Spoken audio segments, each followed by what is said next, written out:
Tardes a todos. Soy el doctor Miguel Ángel Náter, el director del Departamento de Estudios Hispánicos y del Seminario Federico de Onís del recinto de Río Piedras de la Universidad de Puerto Rico. Es un placer para nosotros acoger esta actividad del ciclo de lectura y de entrevistas de poesía hispanoamericana que organizan la profesora nuestra, Tania Ramos, y el poeta peruano Raúl Jesús Castañeda. Resulta un ciclo y una actividad muy valiosa por el hecho de ser diferente en la selección de los poetas hispanoamericanos y españoles que han reclutado, y sobre todo por el hecho de exponer las ideas básicas de estos poetas sobre la poesía. Así que el Seminario Federico de Onís y el Departamento de Estudios Hispánicos de la Universidad de Puerto Rico se sienten orgullosos de tener en nuestras redes esta producción tan importante. Buenas tardes. Muy buenas noches, saludos a todos y bienvenidos nuevamente al ciclo de Poesía Hispanoamericana Actual 2023-2024. Damos las gracias también a la Universidad de Puerto Rico en Río Piedras por haber acogido este proyecto, al Departamento de Estudios Hispánicos, al Seminario Federico de Onís y a la Facultad de Humanidades. Hoy tenemos a un poeta peruano-argentino como invitado, a Reinaldo Jiménez, a quien le damos las gracias por haber aceptado esta invitación. También nos acompaña el poeta peruano Raúl Castañeda, con quien estaremos trabajando, ¿verdad? Estoy compartiendo y conversando con Reinaldo. Reinaldo Jiménez nació en Lima, Perú, en 1959. Vive en Buenos Aires desde 1963, así que desde los 4 años está en Argentina. Desde 1981 a la fecha, entre poesía, ensayo, misceláneas y traducción, ha publicado alrededor de una treintena de libros. Su poesía, entre 1987 y 2009, ha sido reeditada recientemente en 2 volúmenes. Ganga, Libros de la Resistencia, Madrid. En 2023 coincide la publicación de 3 libros de poesía: Locuelas Hechizas en Buenos Aires, Neto en Lima y Jana en Madrid. En ensayo, lo más reciente que ha producido es una serie de libros virtuales de acceso gratuito, Cine e Inocencia.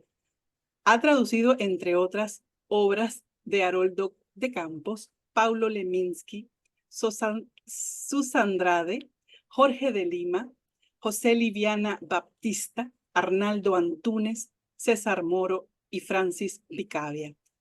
Su ofrenda sonora se encuentra en una página web, reinaldojimenez.bandcamp.com. Le damos la bienvenida a Reinaldo. Muchísimas gracias por haber aceptado esta invitación de participar con nosotros en el ciclo de poesía.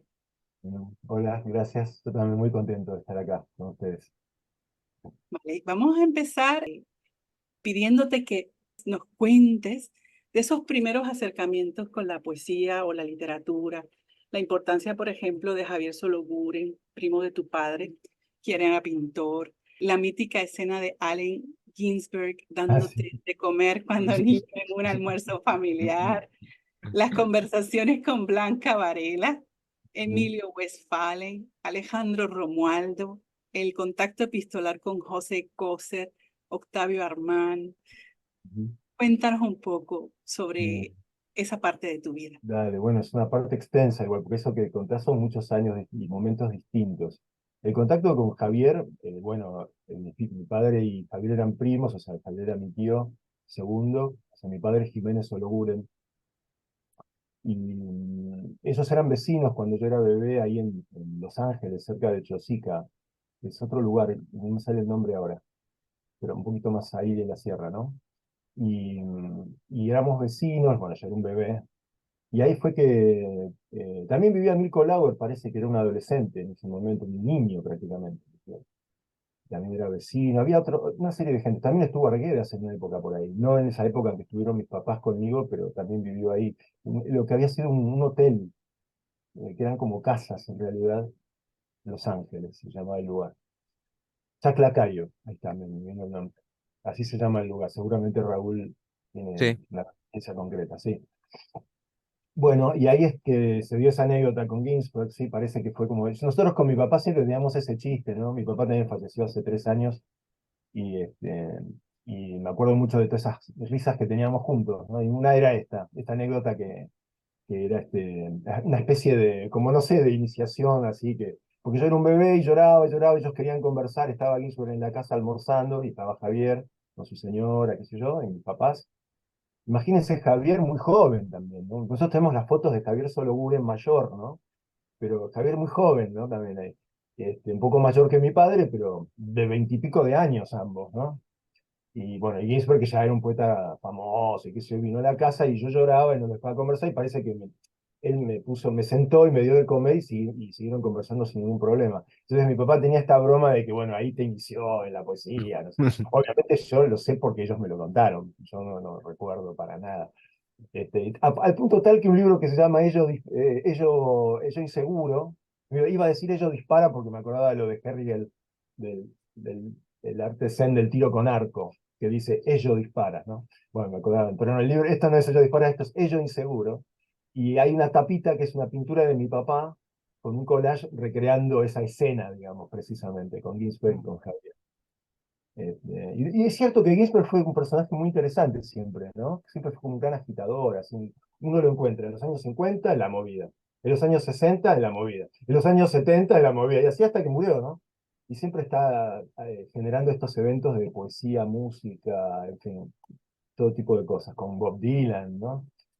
Y etcétera. Y bueno, y Javier Sologuren estaba muy fascinado con esa. De hecho, publicaron un fragmento del poema de América en estas ediciones que hacía Javier de la rama florida, exactamente. No sé si recordás, Raúl, esas ediciones. Javier Sologuren tenía una imprenta manual y él imprimía esos libritos. Sacó, de hecho, los primeros libros de Luis Hernández, de Antonio Cisneros, de un montón de gente. no, no lo sabía. Un No lo libro sabía. maravilloso de Carlos Germán Belli, que es un libro dadaísta que hizo Kafka, que se llama Dentro y Fuera, antes del estilo más conocido de Belli. Yo tengo por ahí en la casa, tengo por ahí los ejemplares, que me los regaló mi papá. Y mi papá también ilustró uno de poemas de un autor que se llama Francisco Carrillo, un poeta peruano también, de esa época. Bueno, entonces yo lo veía a Javier, que era poeta, traductor, editor. O sea, no solo imprimía libros, sino que después hizo revistas, hizo creación y crítica, esa pequeña revista maravillosa, y editó revistas, dirigió revistas, hizo un montón de cosas. Y también publicó la obra de Heró, por ejemplo, que estaba en mi casa, el ejemplar ese de la primera edición. Eso salió como ediciones de la rama Florida, pero no era como, excedía las capacidades de la pequeña imprenta manual, se hizo en una imprenta más profesional, con más ejemplares y demás. Esa primera edición de Javier Heró, que la fotografía de que está como dividida, así como el negativo y el positivo del rostro. Es una edición preciosa. Eso era Javier, que tenía una mirada también gráfica. Bueno, Mm. yo miraba todo eso, ¿viste? Mi viejo, además, que también pintó y amigo de otro maravilloso artista peruano, de Leslie Lee, otro pintor, que a mí ya falleció hace unos años, que era muy amigo de un montón de gente, le interesaba mucho la poesía, él mismo poeta, y que publicó ya de mayor, publicó, antes de fallecer, publicó sus libros. Pero había escrito toda la vida el tipo, ¿no? Y conocí a Blanca Varela, yo le dije, la quiero conocer, no sé, había hecho una reseña sobre canto villano. Tenía ese libro, que me lo habían dado uno de los editores, Edgar Ojara, que había venido a Buenos Aires, y me regaló la edición esa, y yo flashé, o sea, dije, upa, ¿no? Y aparte la foto que hay de Blanca en ese libro, hay una fotografía en blanco y negro de ella como mirando para abajo, así, es un retrato hermoso. Dije, esta señora, qué poeta, qué sé yo. Y Javier me dijo, no, también es amiga mía, qué sé yo. Yo no sabía todavía toda la historia de la generación de él. Yo tendría, qué sé yo, 16 años, 17, 17. Y había hecho una reseña, qué cara dura. Y bueno, y se la quería llevar. y entonces me llevó ahí al Fondo de Cultura Económica, ahí en la calle Berlín, todavía, en Miraflores, que todavía existe, ¿no? Que además está a 50 metros de donde vivían, todavía vivían una de mis tías con mis primos, y donde mi padre había vivido de chico y había sido la casa de mis abuelos, y donde mis padres se conocieron, a 50 metros del Fondo de Cultura Económica, que ahora ya vi que esa casa no existe más, la demolieron, hay departamentos, no sé qué.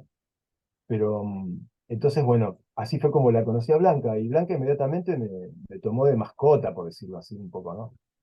Y me regaló un montón de libros, me decía, porque obviamente la visitaba años seguidos, iba todos los veranos allí iba yo. Yo vivía en Buenos Aires, pero desde los 16 más o menos empecé a verlo a mi viejo todos los veranos. A veces me quedaba 2, 3 meses, a veces un mes, no sé, bueno, no, pero siempre era una permanencia, a punto que en un momento me quería quedar allá, no quería volver a Buenos Aires. O sea, empecé a encontrar que uno se podía conectar muy fácilmente con los poetas mayores, con otros autores. Había como un circuito más pequeño en el sentido de más acomodable a un pibe de esa edad que podía conectarse. Acá era en Buenos Aires muy difícil, para mí fue mucho más difícil, digamos. Y yo estaba hablando de igual a igual con Blanca Varela y por ejemplo, no sé, me invitó a cenar, me llevó un chifa, ¿no? Entonces, por primera vez tomé whisky con Blanca Varela, ¿viste? Me hizo probar el whisky, no sé, ese tipo de cosas maravillosas, ¿no? Y las conversaciones que giraban en torno a la poesía, pero también otras cosas de la vida, ¿no? ¿Qué le diría yo con, no sé, un muchachito? No sé por qué me daba bola. Bueno, yo tenía la edad de los hijos, además, la misma edad de los Mm. hijos, de uno de los hijos por ahí, ¿no? A los que conocí también en esa época. En algún momento nos hemos visto en la casa. Bueno, íbamos a la casa, ¿no? Después ya viajé con mi novia, también fuimos, nos vimos. Bueno, todo esto generó. Y Javier me pasaba, por ejemplo, que mencionaste hace un rato a Coser y a Octavio Armantaña, las correspondencias. Él me dijo, mira los libros que recibí, que eso. Entonces había uno, este es Coser. Y tenés la dirección para mandarle mis libros, para mandarle mis poemas, yo, ¿viste? Totalmente desubicado. Y me dice, sí, sí, sí, escríbele de mi parte, no sé qué. Y así con Armand lo mismo. Hasta el día de hoy le sigo escribiendo con Armand. Bueno, ahora son emails, ¿no? Y con cosas estamos en contacto siempre. Y otra gente, mucha. Algunos que han fallecido, como Armando Rojas, que era un poeta peruano también de la generación de Armand y de Coser, más o menos, que hacía creación y crítica con uno de los editores junto a Javier, que hacían esa revista. Y este era mucho más joven que Javier y vivía en París y me mandaba unas revistas que hacían allá en París, y libros. Y tengo todos los libros de Armando Rojas, que es un gran poeta peruano absolutamente olvidado, no sé por qué. No sé por qué no se edita la obra, porque el día que se edite, porque claro, desmiente un poco la cosa que se ha fijado de la poesía al modo inglés, al modo británico, todo esto de esa generación en particular en el Perú. Entonces, él viene como más del surrealismo por ahí, ¿no? De otra cosa, más francesa, si se quiere. Bueno, y Javier tenía eso, y Blanca también. Eran totalmente horizontales, ¿no? O sea, nunca, por ejemplo, yo les mostraba mis poemas, jamás recuerdo una crítica, decir, acá yo sacaría, pondría. Era, ajá, a ver, papá. Entonces, por ahí, en el caso más delicado, Javier podía decirte, leerte en voz alta los versos que le habían interesado, la parte del poema, ¿no? Como diciendo esto, ¿no? Pero no te decía lo otro, no. No sé, era como muy interesante la manera de poder y los libros que me iban pasando. Blanca, como trabajaba ahí en el Fondo de Cultura Económica, me decía, llévate los que quieras. ¿Entendés lo que es eso para un pibe que empieza a leer? ¿Leíste Octavio Paz? No, todos los de Octavio Paz, por favor, Rosita, que se los lleve. Y vete todos los números de la revista Vuelta que, bueno, en esa época se llamaba Plural, que estaban Octavio Paz, Salvador Elizondo, no sé, miles. Me enteré de todo ese mundo con esa revista, que a mí tengo los números todavía ahí ya todos desgajados, ¿no? Sigue siendo material de consulta hasta hoy, material que trabajo incluso en los talleres, ¿no? Y el mundo de la traducción también ahí, a través de Javier. Javier muy metido con la traducción de poesía. Entonces, bueno, fueron como llamadas de atención graduales que, bueno, obviamente todo esto a mí me llevó a desarrollarlo mucho tiempo, ¿no? Yo empecé a traducir más grande. O sea, intentaba cosas, pero me daba cuenta que mi capacidad de atención todavía no, o de entrega, digamos, a la escucha de un texto ajeno todavía no, en otra lengua y traerlo, no, todavía no estaba preparado, pero con el tiempo sí fui encontrando los autores que de algún modo me ayudaban a a afinar mi propia escritura, ¿no? Los que los podía estudiar mientras los traducía, ¿no? Bueno, todas esas cosas me las dieron ellos. Y acá en Buenos Aires también había un montón de cosas, pero como estábamos ahí con la dictadura, yo, viste, cuando yo tenía 17 años, acá empezó la dictadura militar, o sea que todas mis experiencias de entrada en el mundo adulto, es decir, mis primeros amores, mis primeros trabajos, la facultad, todo lo hice en dictadura.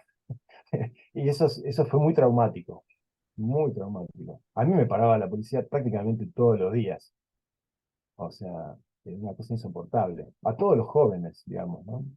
Si eras un poquito diferente más. Sí, claro. Y hay algo que es interesante en el caso de tu tío, de Sologuren. Si no hubiera sido por Javier, no hubiéramos conocido quizá la obra de Eyelson. Ujú, tal cual. Claro, que es Tal el que cual. envía los textos que Sí. después le pusieron el nombre de Reinos, porque yo creo que Eyelson ni siquiera le había puesto un nombre, Ah, y mira, lo eso no sabía. presenta. Y lo presenta al Premio Nacional y Eyelson Ah, se entera después con, ¿y qué pasó aquí, no? ¿Cómo es que gané esto? un virtuoso Eyelson, un virtuoso, ¿no? De la poesía, tan joven, ya como una especie de Rambo, ¿no? En el Sí, sentido sí, del talento temprano, ¿no? El sí, don de la poesía, ¿no? sí, Tan sí. bueno era que podía desarmar y olvidarse de su estilo y escribir otras cosas, ¿no? Y seguir pasando. Eso también, o sea, qué bárbaro, qué capacidad de mutación y de afinación de sí mismo, de búsqueda artística. Es que es un artista completo. Y Javier era un gran admirador de la pintura y de las artes visuales también, ¿no? Del cine. Y bueno, creo que congeniaban en muchos temas con él. También con Cislo y con Blanca, ¿no? Y cuando tú enviaste estos poemas que les enviabas a Coser, eh, ¿qué te respondía Armand Me Coser? mandaban sus libros, me mandaban sus cosas. Me empezaron a mandar su trabajo durante años. Ok. Sí, sí. Esos dos en particular, ¿no? Armán y Coser. Tuve una cosa curiosa karmática, porque a lo largo de la vida también Lorenzo García Vega, ¿no? Con ciertos cubanos muy grosos, ¿no? Muy intensos, muy definidos, muy ellos mismos, ¿no? Con obras muy potentes. Y me tocó como tratar con cubanos así en el del Mm. exilio, ¿no?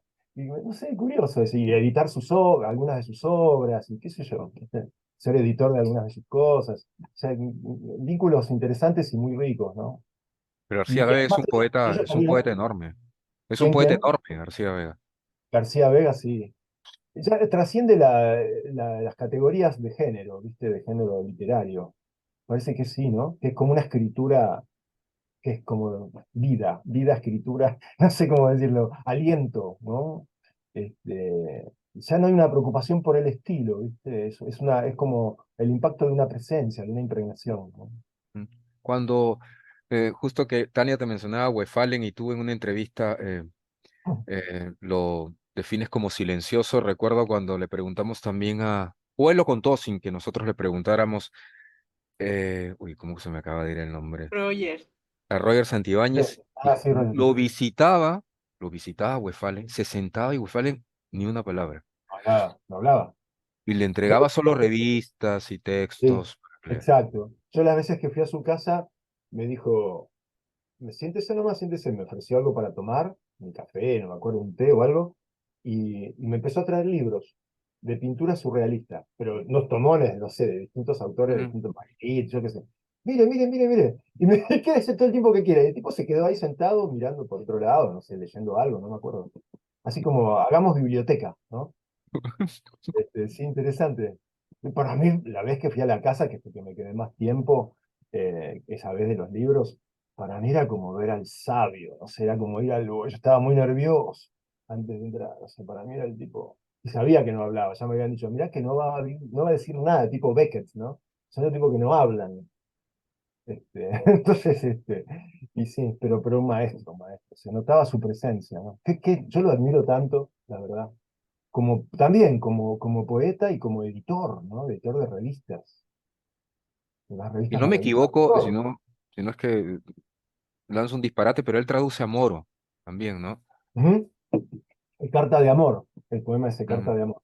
ujú. Y yo me imagino que Moro tiene que haber participado de las decisiones finales de la traducción, porque estaban en correspondencia todo el tiempo, ¿no? Viste que se han publicado las cartas hace poco bueno, las de Moro, las de Westphalen se perdieron, pero a raíz de, bueno, Westphalen las hizo publicar, ¿no? La hija de Westphalen.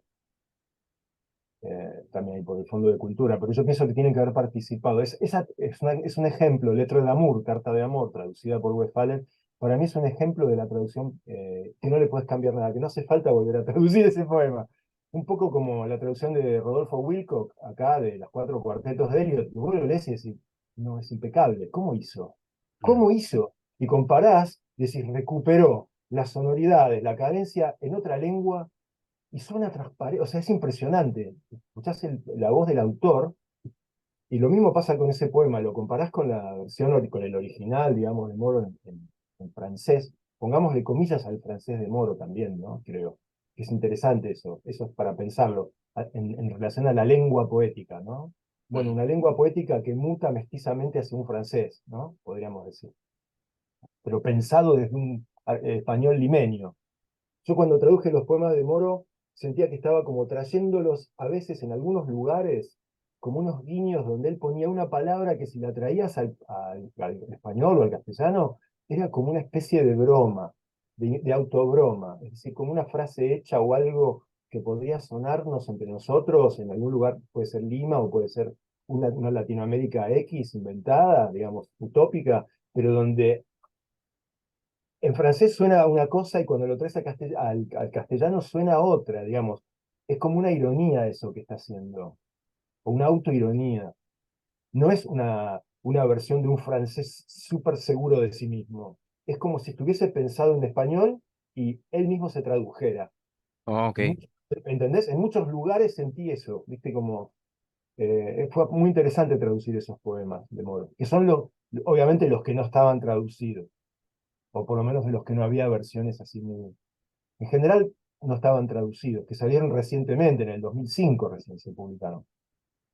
Una cantidad, es como que se abrió la cocina de Moro y una edición que tenía Coiné preparada para el centenario, que iba a salir en archivos, y no salió.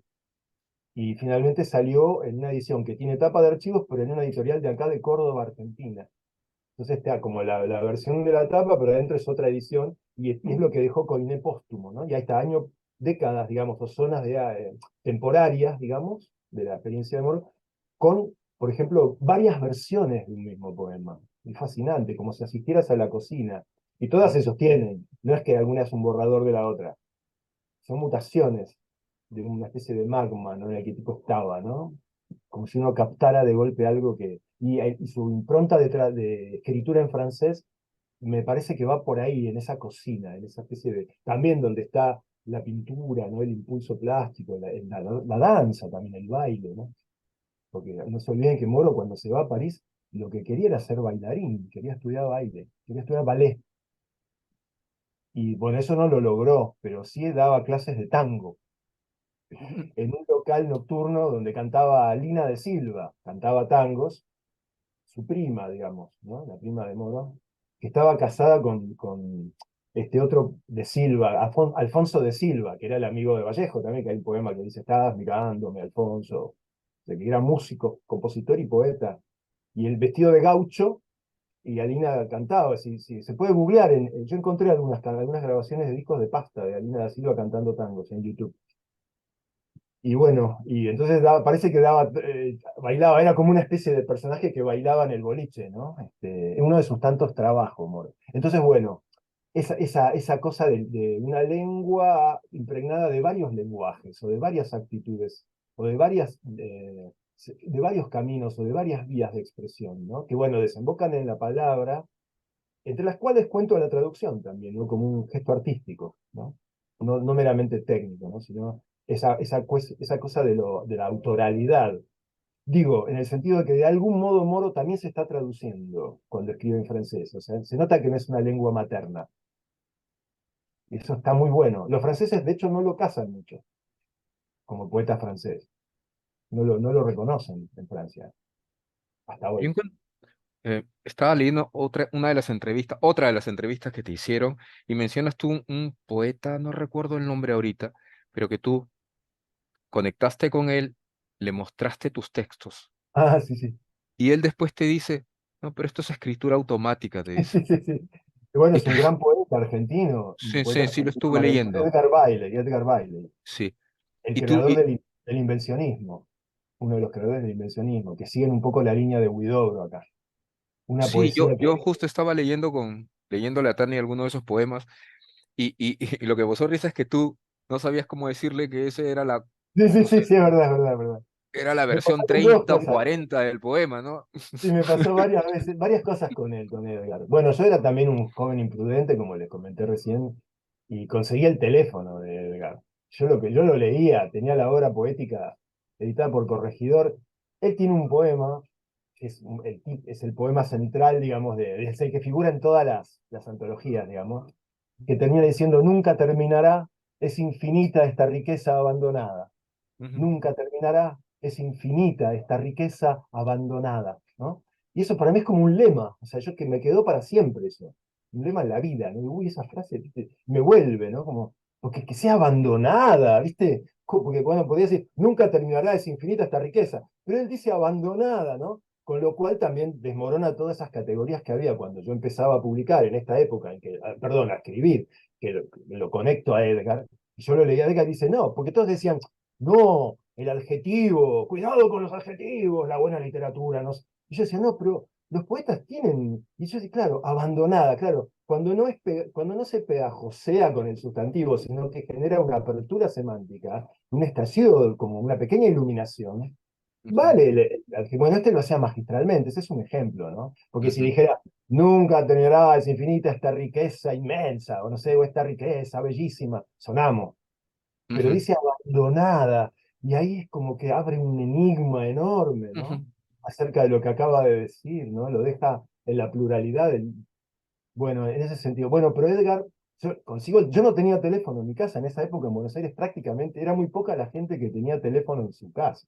Yo vivía en un barrio, no en la capital, sí, pero cerca de la capital, y no había teléfonos. Entonces había una galería comercial que tenía una cabina, que no tenía ventilación ni nada, que era el único teléfono público del barrio.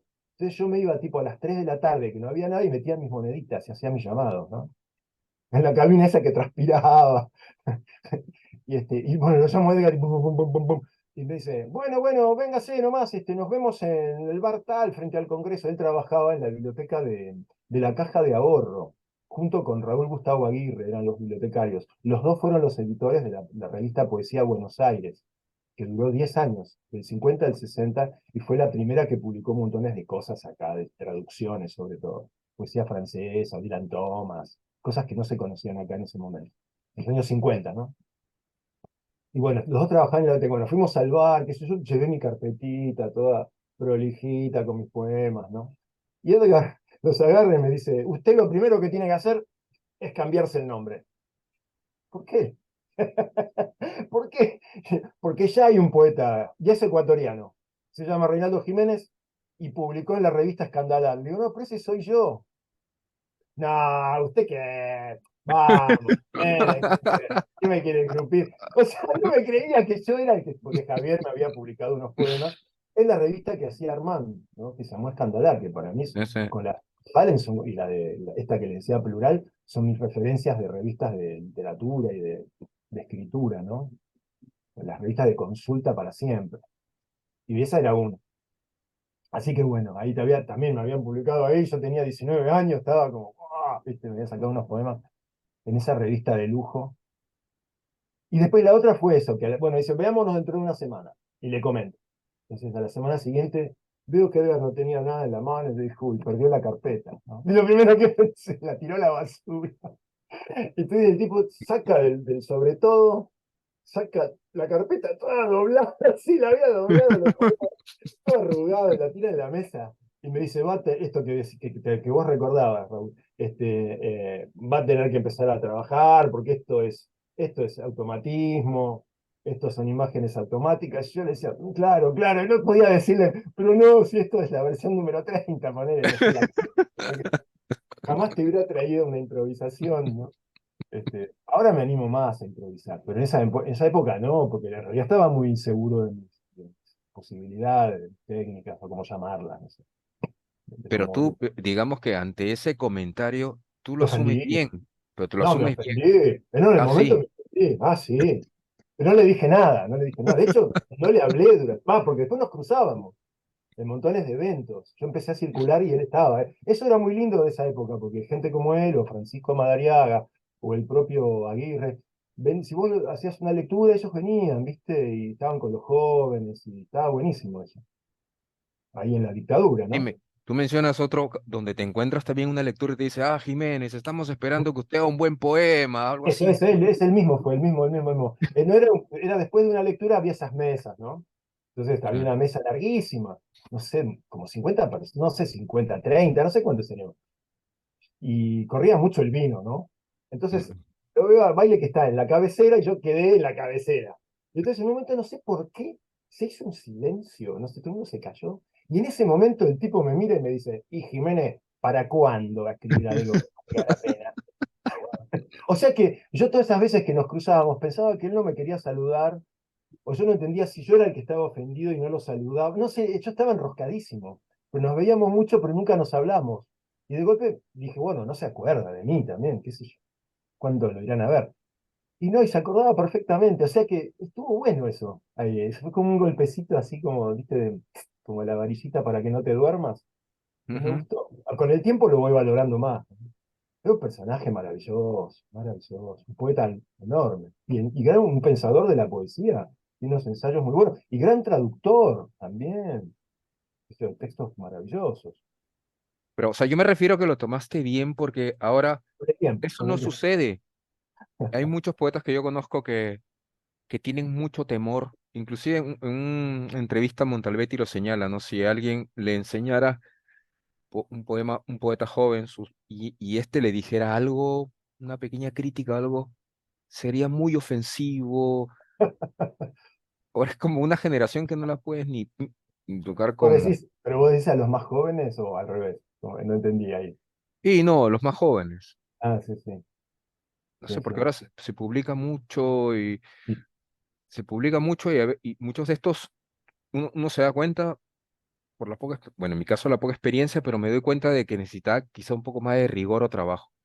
claro, Sin claro. embargo, la No se manera de animan. apoyarte de este poeta tan importante era tratando de detenerte, ¿no? No te Claro. detengas, sigue. No, bueno, no está mal, porque también es un poco eso, ¿viste? Si alguien no te pide, digamos, hacerlo en el marco de un taller como formal, es difícil, ¿viste? Digamos, alguien que dice, bueno, yo me entrego, hago la transferencia de algún modo, por usar esa palabra un poco psicoanalítica, hago la transferencia y bueno, te otorgo la posibilidad de que vos te metas con mi trabajo y me acompañes en este trabajo como de edición o de revisión o como se quiera Ujú. llamar, ¿no? Corrección es una palabra complicada, pero digamos, buscarle la vuelta, ¿viste? De la escucha del texto. O por ahí pasa por pasar alguna información de otras lecturas que le pueden servir a uno, en fin. Hay muchas maneras de acercarse al trabajo del otro. Pero el otro te tiene que dar esa posibilidad. Yo he trabajado mucho, ¿viste? En ese aspecto. En lo que se llama talleres, que también es una palabra que es linda, pero bueno, no sé si es exactamente lo mismo que, viste que hay muchas maneras de hacer talleres, qué sé yo. Sí, Pero a Tania, mí, Tania tiene una experiencia muy joven cuando un taller de poesía pura, ¿no? Sí, en claro, la universidad. Traumático. Sí, traumático, como 13 humillante. años. Estuve en uno así. Yo estuve en uno así. Sí. Yo estuve en uno así, sí. Que donde la gente, y además todos los que estaban en ese grupo, ninguno siguió escribiendo. O sea, el tipo los desalentaba, ¿viste? Este, pero conmigo no pudo, porque él me decía cosas. Yo incluso me acuerdo hoy, de cosas que me dijo este señor. Yo tendría también a 18, porque yo ya había estado con Javier, ya había estado con Blanca, había estado con Westphalen, y venía este tipo a decirme, yo necesitaba como revisión técnica, ¿no? Y venía a Ujú, decirme cosas tales como, en tu poesía no puede aparecer la palabra existe, no puede aparecer la palabra ser, porque cuando vos decís ser, ¿qué está diciendo? Ser según Heidegger, el ser según quién. Y yo decía, según yo. O sea, el ser según yo, pensaba yo, ¿no? Yo no le decía nada, porque era imposible contestarle porque era el dueño de la verdad. Y además lo articulaba muy bien. Pero a mí, conmigo no pudo. Y a los 2 meses me dijo, te propongo, yo no puedo con tu poesía, me dijo, ¿por qué no te pasás a un grupo de estudio, de teoría? Lo cual me vino bárbaro, ¿viste? Aunque era, digamos, literatura, qué sé yo, Lukács, ¿viste? Hauser, o sea, pero de todos modos me sirvió como un comienzo para tener algún punto de vista, ¿no? Para empezar a reflexionar sobre la escritura como más allá de lo autoexpresivo, ¿no? Como el contexto de la literatura o de la escritura. y bueno, en ese sentido me hizo un favor el tipo. Pero no pudo, porque además me decía, ¿qué existe? Yo pongo además yo decía, yo pensaba, yo soy un pendejo, soy un jovencito, y este tipo que es grande me viene a decir a mí cómo es mi poesía, si ni yo sé cómo es mi poesía, yo recién estoy empezando, ¿no? O sea, y todo eso y después esa cosa que había en la época, no se pueden usar los adjetivos, no puede haber signo de exclamación, no puede haber puntos suspensivos, si usás las minúsculas es como un gesto vanguardista ya de modé, entonces una serie de prejuicios que había y que la poesía tenía que ser sólida. Y yo un día estaba hablando con Néstor, ¿no? Con Perlonger, y me dice, yo le digo, en un bar, me acuerdo claramente, le digo, en un bar digo, Néstor, yo quiero ser un poeta sólido. Me dice, estás loco, sólido, no, fluido, rey, fluido. Yo dije, ¡pac! ¿Viste? Como, ok, ¿viste? El permiso, o sea, el permiso, es decir, ¿por qué? Porque me piace, porque por ahí va mi placer, porque va mi investigación, va mi búsqueda, ¿viste? Porque va mi intuición. Y no importa si está bien o está mal según los códigos. Y después ves que después los códigos van cambiando también. Así como en esa época el poeta joven era el de 40 años, ¿eh? Ojo, acá en Argentina. Los anteriores éramos protopoetas. Y cuando tuve 40 años, el poeta joven era el de 18. O sea que me cagaron. Nunca pude ser poeta joven. Increíble, ¿viste? O sea que son como conceptos muy limitados y chiquitos pero que pueden ser muy castradores a la hora de alguien que se expone. Además, si vos no. Es cierto que yo era ya un lector como loco, un lector enloquecido, no de mucho, pero por ahí las mismas cosas, pero intensamente, ¿no? De releer y como estudiar a mi manera. Entonces era difícil que me dijera no, lo tuyo no. Lo cual no significaba que no me hiriera el ego, obviamente. Pero en ese momento mucho más, porque uno igual es inseguro, es casi un adolescente, ¿no? Ujú. Y encontrás con gente que estudió en la universidad y, ¿no? y que tienen un discurso y que articulan. Era un hombre que es un hombre, porque todavía sigue apareciendo en los medios como un opinador así de cultura y qué sé yo, ¿viste? Y a veces lo escucho y digo, claro, qué capacidad tiene de articular. ¿Cómo, cómo conociste a Néstor? A Néstor Perlonger. Néstor, es muy interesante, mira. Viste, nos juntábamos una serie de amigos y amigas a leer poesía, ¿no? A conversar y a leer poesía todas las semanas, incluso a veces 2 veces por semana. Y en un momento yo empecé a armar mi primer libro, que es casi una plaqueta, en realidad son 8 poemas, es una cosa muy, se llama Tatuajes, que son poemas escritos casi a la salida de la adolescencia y cuando los publico yo ya estaba escribiendo otras cosas, pero le quise dar como un lugar a eso, ¿no? Entonces organizamos una presentación del libro y como no había recitales de poesía en plena dictadura, y esto fue como a la tarde, un domingo, no, un sábado a la tarde, como en primavera, así, un clima muy agradable, había mucha gente en la calle, y vino mucha gente, como si te dijera 300 personas, no sé, los cuales yo no conocía prácticamente a nadie. Claro, mis compañeros del grupo, cada uno invitó gente, ¿no? Y ahí cayó Néstor también en la volada, a escuchar a ver estos poetas que hacían. Y cuando terminó todo el evento, vino y se me acercó, ¿viste? Me dijo, no, viste, esto me encantó, bla, bla, bla. Y ahí nos hicimos amigos. Y, y era un tipo que yo había leído ya su primer libro, Austria-Hungría, yo ya lo conocía y la verdad es que me inquietaba, me daban ganas de conocerlo, pero ya en esa época ya no iba a tocar el timbre a nadie, ¿viste? Era como más cauteloso, o más tímido casi, capaz. Pero bueno, así fue. Y también lo conocí ese mismo día a Víctor Redondo, que también es otro poeta de acá impresionante y que también fue el editor de Último Reino, con el que después yo trabajaría en su editorial 10 años con él, o sea, también lo conocí ese día. Ellos eran amigos entre sí, pero llegaron igual por vías separadas. Los conocí ese día, ese fue un día muy, muy mágico para mí, donde pasaron muchas cosas de ese tipo, ¿no? Como, por decirlo de alguna manera, como kármicas, ¿no? Ahí sí lo conocía Néstor. Y nos veíamos bastante. Él ya estaba por irse igual a Brasil en ese momento, ya, en esa época. Te estoy diciendo el 81, 81, 1981. Junto antes de que escribiera justo el poema Cadáveres, ¿no? Bueno, eso fue en uno de los viajes, sí, sí, no sé si fue el primero, creo que fue en el 83 o algo así. Porque él iba y venía, ¿viste? Y se volvía en micro, en el bus, digamos, ahí en el bus este de larga distancia escribió cada vez, ¿no? En una de esas vueltas. Pero a mí, en el caso, por ejemplo, de Néstor, ahí me gusta mucho este poema que también a Tania, que es ¿Por qué somos tan hermosas? Que está, Sí, está en el primer libro, sí, me encanta, me sí, encanta. sí. la forma, o sea, no sé cómo explicarlo. Tania me pregunta, pero ¿por La qué tenés gracia, este poema? Sí, sí, la la gracia. gracia, la Néstor tenía manera. gracia, sí, sí, sí, Y sí. sobre todo escribir algo así en el tiempo de dictadura, No, me parece y valiente. claro, claro, claro, sí, sí, sí, tal cual, tal cual. Bueno, Néstor era un valiente, sí, no sé, un inconsciente corajudo, no sé. Pero no, pero él tenía conciencia de sus gestos y por eso él también lo paraba la policía demasiado, ¿viste? Solo, y cuanto más serio se quería vestir, peor, ¿viste? O sea, peor le iba, o sea, más resaltaba su manera distinta de ser, ¿no? Entonces, lo distinto estaba complicado en esa época acá. De Sí, Perlonger yo quería preguntarte también, porque él señala en un ensayo que encabezó la muestra llamada Caribe Transplantino, poesía claro, neobarroca cubana y platense. Él sí. dice, la potencia es a la vez destructora y generadora del lenguaje poético neobarroco. Mm, ¿Podrías intentar profundizar en esa característica, ¿verdad?, dual y antagónica del neobarroco? mm.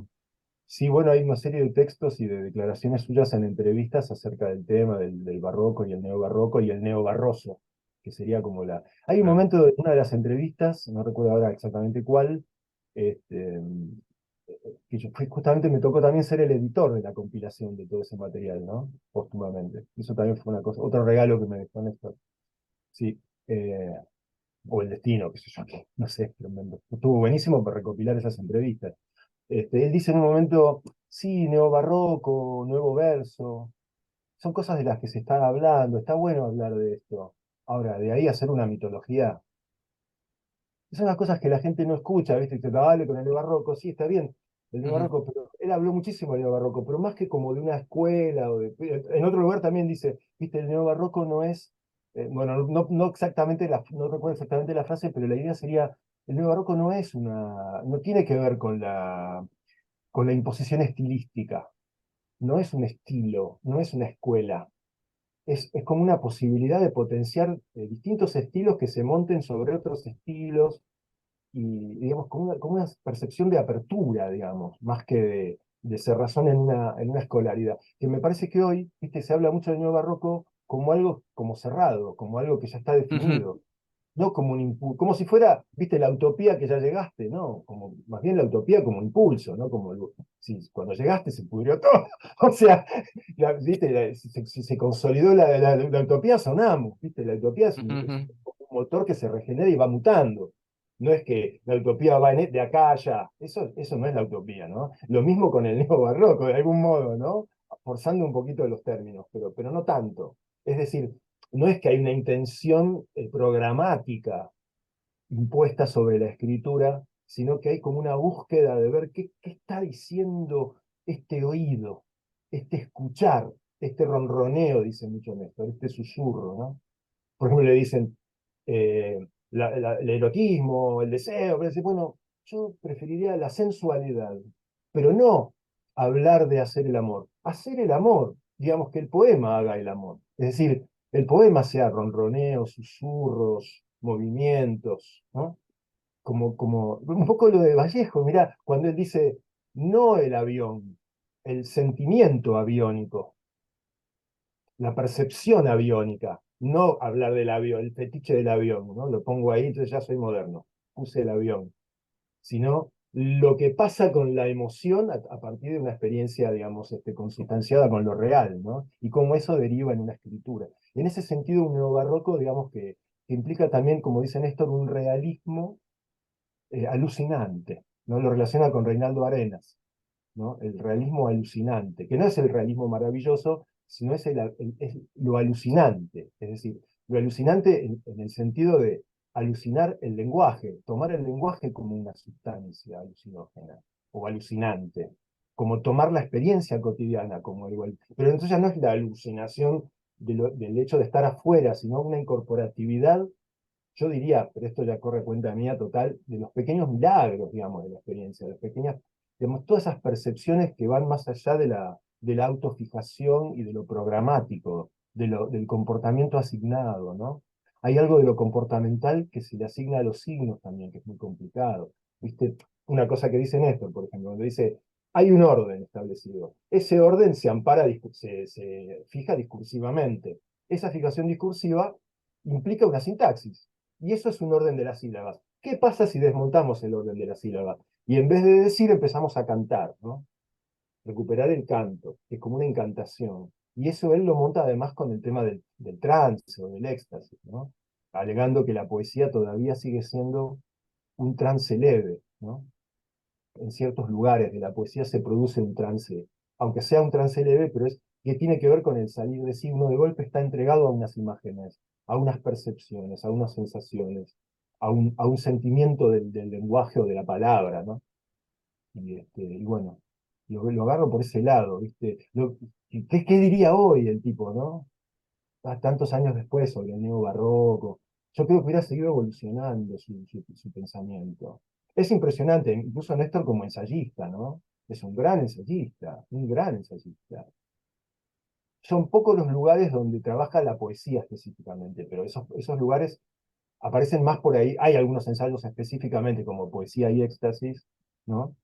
Pero después más aparecen las entrevistas. Reinaldo, yo leí una entrevista a Néstor y le hacen una pregunta sobre su relación con Góngora, Sí, con el barroco, el siglo de y oro. sí, el siglo de oro, y él responde como que había otra manera de llegar a ellos, que era a través de los flujos que ellos, o la impronta que ellos habían dejado, y que él en un momento se zambulle en Lezama, ¿no? Sí, Y, y él lo dice de esta manera, ¿no? Esto sí lo apunté, dice, entonces lo que aparece en una especie, o se transforma en una especie de máquina, en un uso bélico del sí, barroco áureo. Eso me cierto, parece sí. genial. Sí, Eso me incluso parece decía genial. máquina de mutación también decía. Sí, Sí. me parece genial. Ujú. Y Sí, si uno sigue a alguien que no sabe nada de esto, porque yo recuerdo, y eso lo comentaba a Tania, cuando la primera vez que escuché el término y no sabía nada, le pregunté a algunos poetas ya acá peruanos que tenían mucho más tiempo publicando y sabían mucho más que yo, pero y cuando les mencionaba la palabra, me decía, uy, no, ¿cuál palabra? ¿Cuál? neobarroco. Y Ah, me decían, oh, no, hay que ser un erudito para entenderlo. claro. Si quieres leer a Claro. Lezama, lee solo este y este. Sí, Y sí, sí, sí. me metían un miedo. Ah, no, no, claro. Mira, yo hice un taller de 1 año y medio de lectura de Lezama. Leímos toda la obra poética y Opiano Licario y muchos ensayos en un grupo de trabajo semanal durante 3 horas cada semana. Y fue una experiencia maravillosa, del cual quedó un libro que estoy armando, pero bueno, va a ser una edición virtual porque va a ser, es impublicable por la cantidad de páginas. Pero donde hablamos muchísimo de todo esto y hablamos de muchas cosas relacionadas, ¿no? Y la verdad que a Lezama lo que hay que hacer es leerlo. Coser tiene una anécdota interesante que me contó. Él se encontró con un novelista de acá y le dijo, como siendo cubano, enseguida le preguntó por Lezama. Le dice, pero ¿a vos te gusta Lezama? ¿Te interesa? ¿Entendés lo que dice? Porque yo no entiendo nada. Un novelista, viste, que está un señor grande, viste, con toda una obra, ¿no? Y Coser le dice, ¿pero por qué? ¿Qué te pasa? No, no entiendo nada, es como si fuera chino.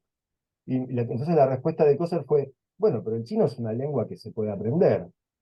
Y esto también lo dice Néstor, y lo dice Deleuze, lo dice todo el mundo, es decir, o todo el mundo entre comillas, digo, un poeta es una lengua, hay que aprender esa lengua, o digamos, incorporar esa lengua. Una vez que se acepta ese juego, entras en una sintonía, en una órbita. Y obviamente son autores tan ricos, tan densos, que requieren, yo diría más, exigen la relectura, y la relectura a lo largo del camino de la vida. Un poema de Westphal, leído a los 15 años y leído a los 25, de los 45, de los 60, es otro poema. Ujú, Se movió, están vivos, ¿viste? No están fijados esos textos, están fijados en el sentido de que hay una letra impresa, pero, ujú. pero eso que sucede, esa oscilación, y yo creo que Néstor se metía ahí, en la oscilación, en la vibratoria del asunto, ¿viste? Pero claro, ¿quién se lo banca? Hay que olvidarse de la literatura, sobre todo de la buena poesía, la idea del buen poema, ¿viste? Con el remate, el tema, todo eso, un tema que se entiende de entrada, entonces todo. O sea, hay gente que lo hace maravillosamente, Blanca Varela, por ejemplo, o Javier Sologuren, pero tampoco, no siempre, o sea, a veces tampoco, también pierden el tema y van atravesando temas en algunos textos, ¿no? Recinto, por ejemplo, ¿no? De Javier. Hay un tema, pero después van pasando otros temas, ¿no? Pero bueno, hay una idea del poema bien hecho, ¿viste? Con el remate sabio. Cuando hay como un remate donde decís, claro, qué sabio, qué inteligente, viste, pucha, digo, pero si te olvidás del zen por un ratito, si Claro. te perdés en la imagen y viene algo que no sos vos diciéndome esto, en ese sentido. Pero claro, es cierto que eso es más tranquilizador porque te da como un marco, viste, como lector. Lo otro es cierto que requiere un entrenamiento, es cierto eso. Pero esto se liga con una idea que tiene que ver con el complejo, o sí, yo diría que es un complejo y un miedo, y por lo tanto un cliché proyectado, acerca del hermetismo. Yo pienso que el hermetismo nunca es adrede, no es una burla. Ay, yo me guardo el significado último o me tenés que venir a descifrar porque acá ahí se juega algo importantísimo, pero para la cual tenés que estar a mi altura intelectual o no sé cuál altura, cuando en realidad es algo que se guarda, se preserva precisamente de la mirada rápida, de la mirada abrupta, de la torpeza de la necesidad de encontrar un sentido a todo, y de que el mundo cierre, que el mundo sea coherente todo el tiempo, ¿no? Y en ese caso, claro, Néstor, o gente como él, abren hacia lugares, o sea, justo hacen al revés. Y bueno, eso puede ser un vértigo, ¿viste? Un poema que dice, bueno, y acá qué corno está pasando, donde además hay lugar para la obscenidad, para la contradicción, para el chiste, eh, para la muerte, todo junto, ¿viste? Para el misterio, ¿no? En esto quizás a veces menos el amor, ¿no? Quizás más otra cosa, digamos, ¿no? El amor a la intensidad por ahí, ¿no? Más que el amor, digamos, que en los términos de encuentro con otra persona. Eso quizás no aparece en su obra. Desconozco en su vida, no sé, esa parte no la conozco, pero digamos, pero no importa, porque hay un amor ahí en el sentido de cuidar como el artesano esa deformidad. Es como criar esa deformidad, criar esa asimetría, eso que no encaja, cuidar eso que no encaja, claro, eso que no coherentiza, y darle un lugar a eso, a, a algo que es una apertura a lo desconocido. Quizás el neobarroco o el neobarroso de Néstor puede hacer eso también, es una posibilidad de abrir puertas a lo desconocido, que en realidad, como sucede con la intensidad te puede comer. Por lo tanto, es muy necesario, y esto lo recalca él en varios lugares, apelar a la forma, digamos, o sea, cosa de lo dionisíaco y lo apolíneo, es decir, lo dionisíaco solo, la cosa nietzscheana, ¿no? El origen de la tragedia, ¿no? Lo dionisíaco solo es como el estallido, es el caos, ¿viste? Es la explosión, pero si hay un elemento compositivo, digamos, un ojo que va siguiendo la línea, digamos, apolínea, la línea, la apolínea, ¿no?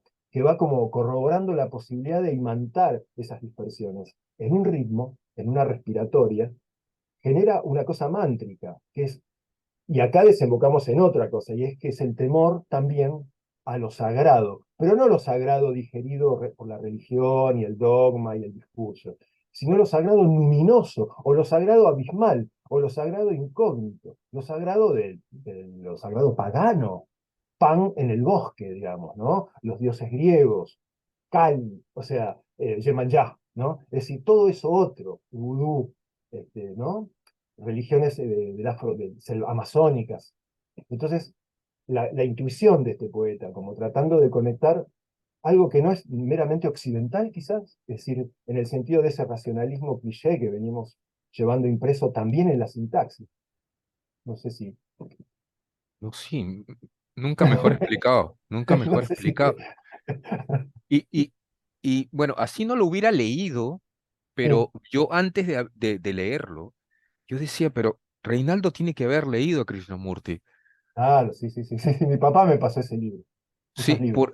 pero yo cuando lo leí por primera vez salí espantado. Dije, esto es, Sí, sí, sí. porque él no te da ningún sostén, ¿no? No, Es como que te quita no. todo, te vas al Mirá, ¿sabés vacío. quién era un gran lector de Krishnamurti? Lorenzo García Vega. Y se Oh, nota.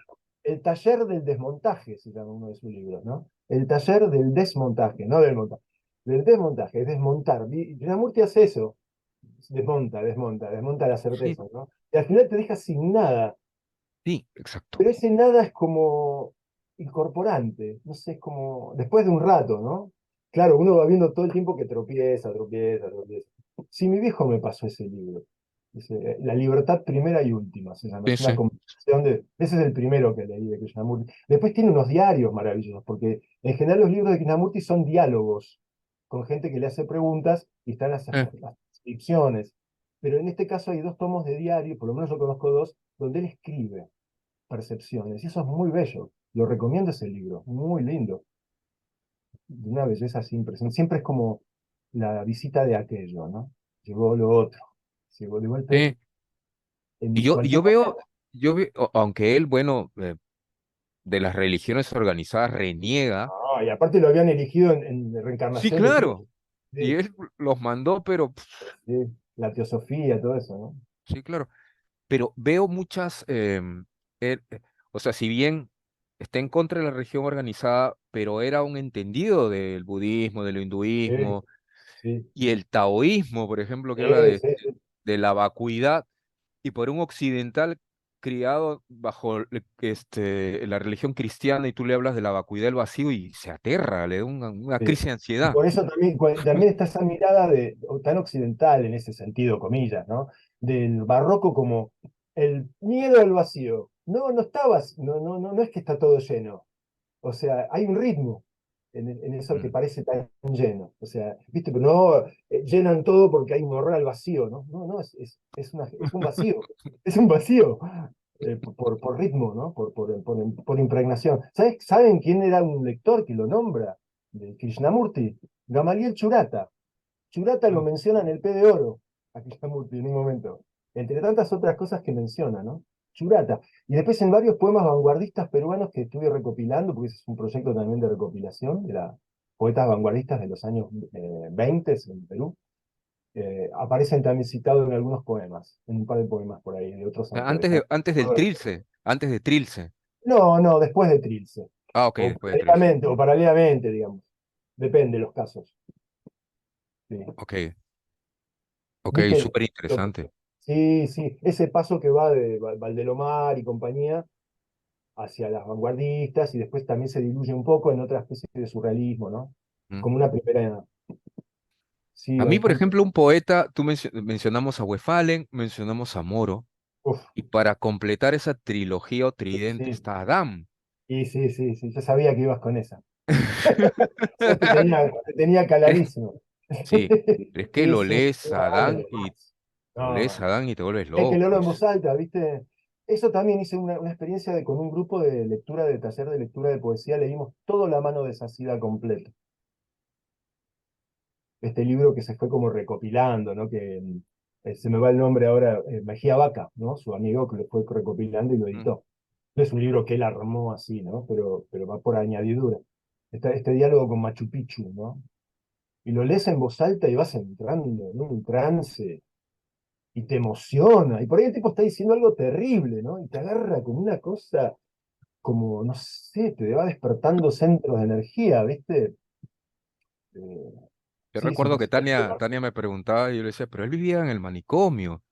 Sí, voluntariamente, voluntariamente. Voluntariamente, sí.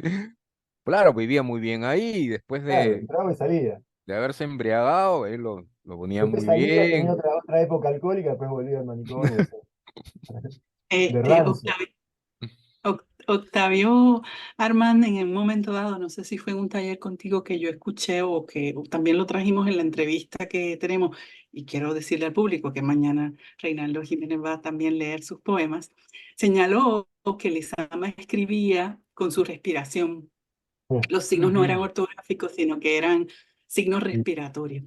La muy pregunta interesante. es, ¿crees que ese puede ser también otro factor determinante en el ritmo de tu escritura? Porque cuando te escuchemos leer y te escuchamos leer, hay algo ahí también, ¿verdad? Con las vocales, hay como una danza con las palabras, pero también la respiración.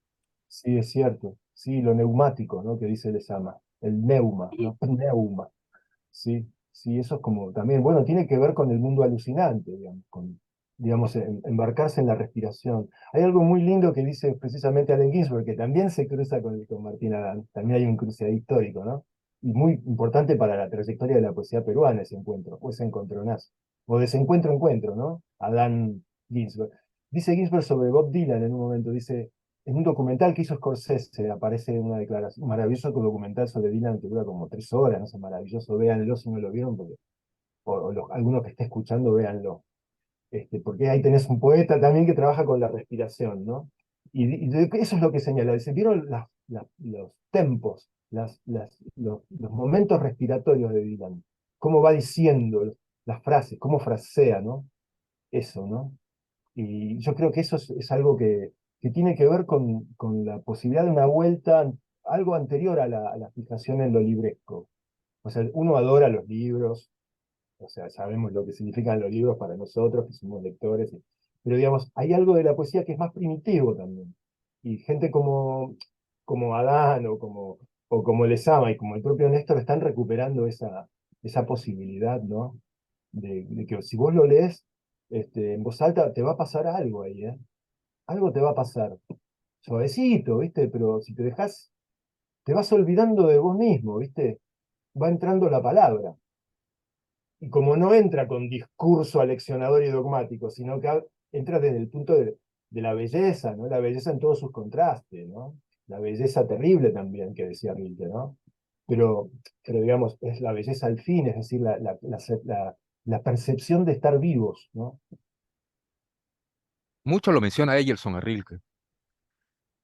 Mucho, claro, en Reines. Además está la marca, ¿sí? Bueno, Rilke Yo, es otro personaje sí, sí. impresionante.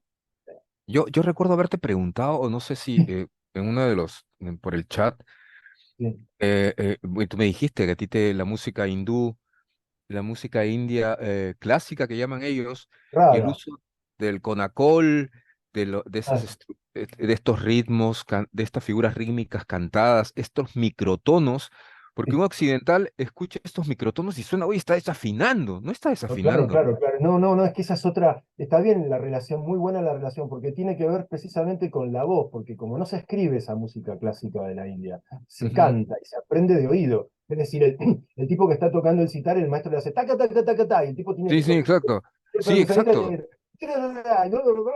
y empiezan a jugar con eso, que lo hacen Sí, muchas sí. veces divirtiéndose, ¿no? Bueno, ves que juegan, juegan. Y así se va aprendiendo, ¿no? Lo mismo en los monjes tibetanos, que aprenden todos los discursos oralmente, ¿no? O sea, después hay lectura de mantras y todo. Pero los niños, los niños, los pequeños lamitas, digamos, allá en el Tíbet también hacen eso. Como vos ves que están. Es como algo que tiene que ver con una transmisión yo diría prelógica, es decir, es Ujú. muy físico, hoy lo llamaríamos performático, pero es ritual en un punto. Es decir, es algo que es toda una situación, no es yo leyendo aquello, ¿no? Sujeto y objeto, sino un involucramiento en 360 grados y una desnudez muy grande. Hay que estar súper atento porque si te descuidaste, perdiste la melodía, ¿no? Se te fue, te fuiste del ritmo. Hasta Que el puede ritmo además producir no es un... uniforme, no es un 4x4 todo el tiempo. Son Sí, unos claro. ritmos rarísimos, ¿no? Como Ujú, el ujú. flamenco. Flamenco, Sí, ¿viste? sí, Dice, pará, ¿cuándo vuelve el golpe ese? ¡Pum! El golpe, no sé, pasan 12 compases y volvió. ¿Viste? Pero sí, claro, claro. volvió para otro lado. Sí, claro. Yo recuerdo cuando le hacen este tributo a George Harrison, se Sí, presenta una banda de la India claro. y los músicos de la orquesta occidental estaban con las partituras y les toca ensayar a los de la India. Y les dicen, no, ellos no leen partitura, pero entonces, ¿cómo vamos a transmitirle todo eso? Y comenzaron pues con el... Y ellos Claro, se claro. volvían Y ahí locos entra los mucho occidentales. claro, entra mucho la improvisación también a valer ahí. Un poco como en ciertos jazz, digamos, ¿no? Que obviamente también viene con Áfricas, varias Áfricas adentro. Es decir, es todo lo otro, digamos, las otredades que desafinan según una afinación. Es muy interesante el tema, muy interesante. Y en las poéticas también se juega esa. Ojo, que este desafina. No lo dicen en términos de desafinación, pero es como que esto es desprolijo, ¿no? Bueno, no es desprolijo, Ah, es otro modo, es otra corporeidad del asunto. ah. Es como en el jazz se dice pues tocar upside, ¿no? Upside, fuera de la Claro. escala, pero en realidad un paso cromático, algo así. Me hace recordar, Tania, lo que me contabas cuando fuiste a Cuba, eh, en tu etapa de baile, y te dijeron que tú habías nacido para bailar ese tipo de música Ajá, específica, y tú no la ajá, habías escuchado nunca. ajá, Pero yo fui a coger un taller de metodología de la enseñanza del ballet, pero entonces me entré a una clase de folclore. Y ajá. desde que llegué me dijeron que tú eres Ochun, tú vas a bailar Ochun aquí. Y yo Ajá. digo, ¿verdad? Y pusieron la música y la verdad que sí, había una conexión, digamos, había un vínculo inexplicable. Qué hermoso, qué Así que impresionante. sí, sí, sí, sí. Las palabras deben encarnar, esto es una pregunta, una forma de vida. ¿Buscas la precisión en tu poesía?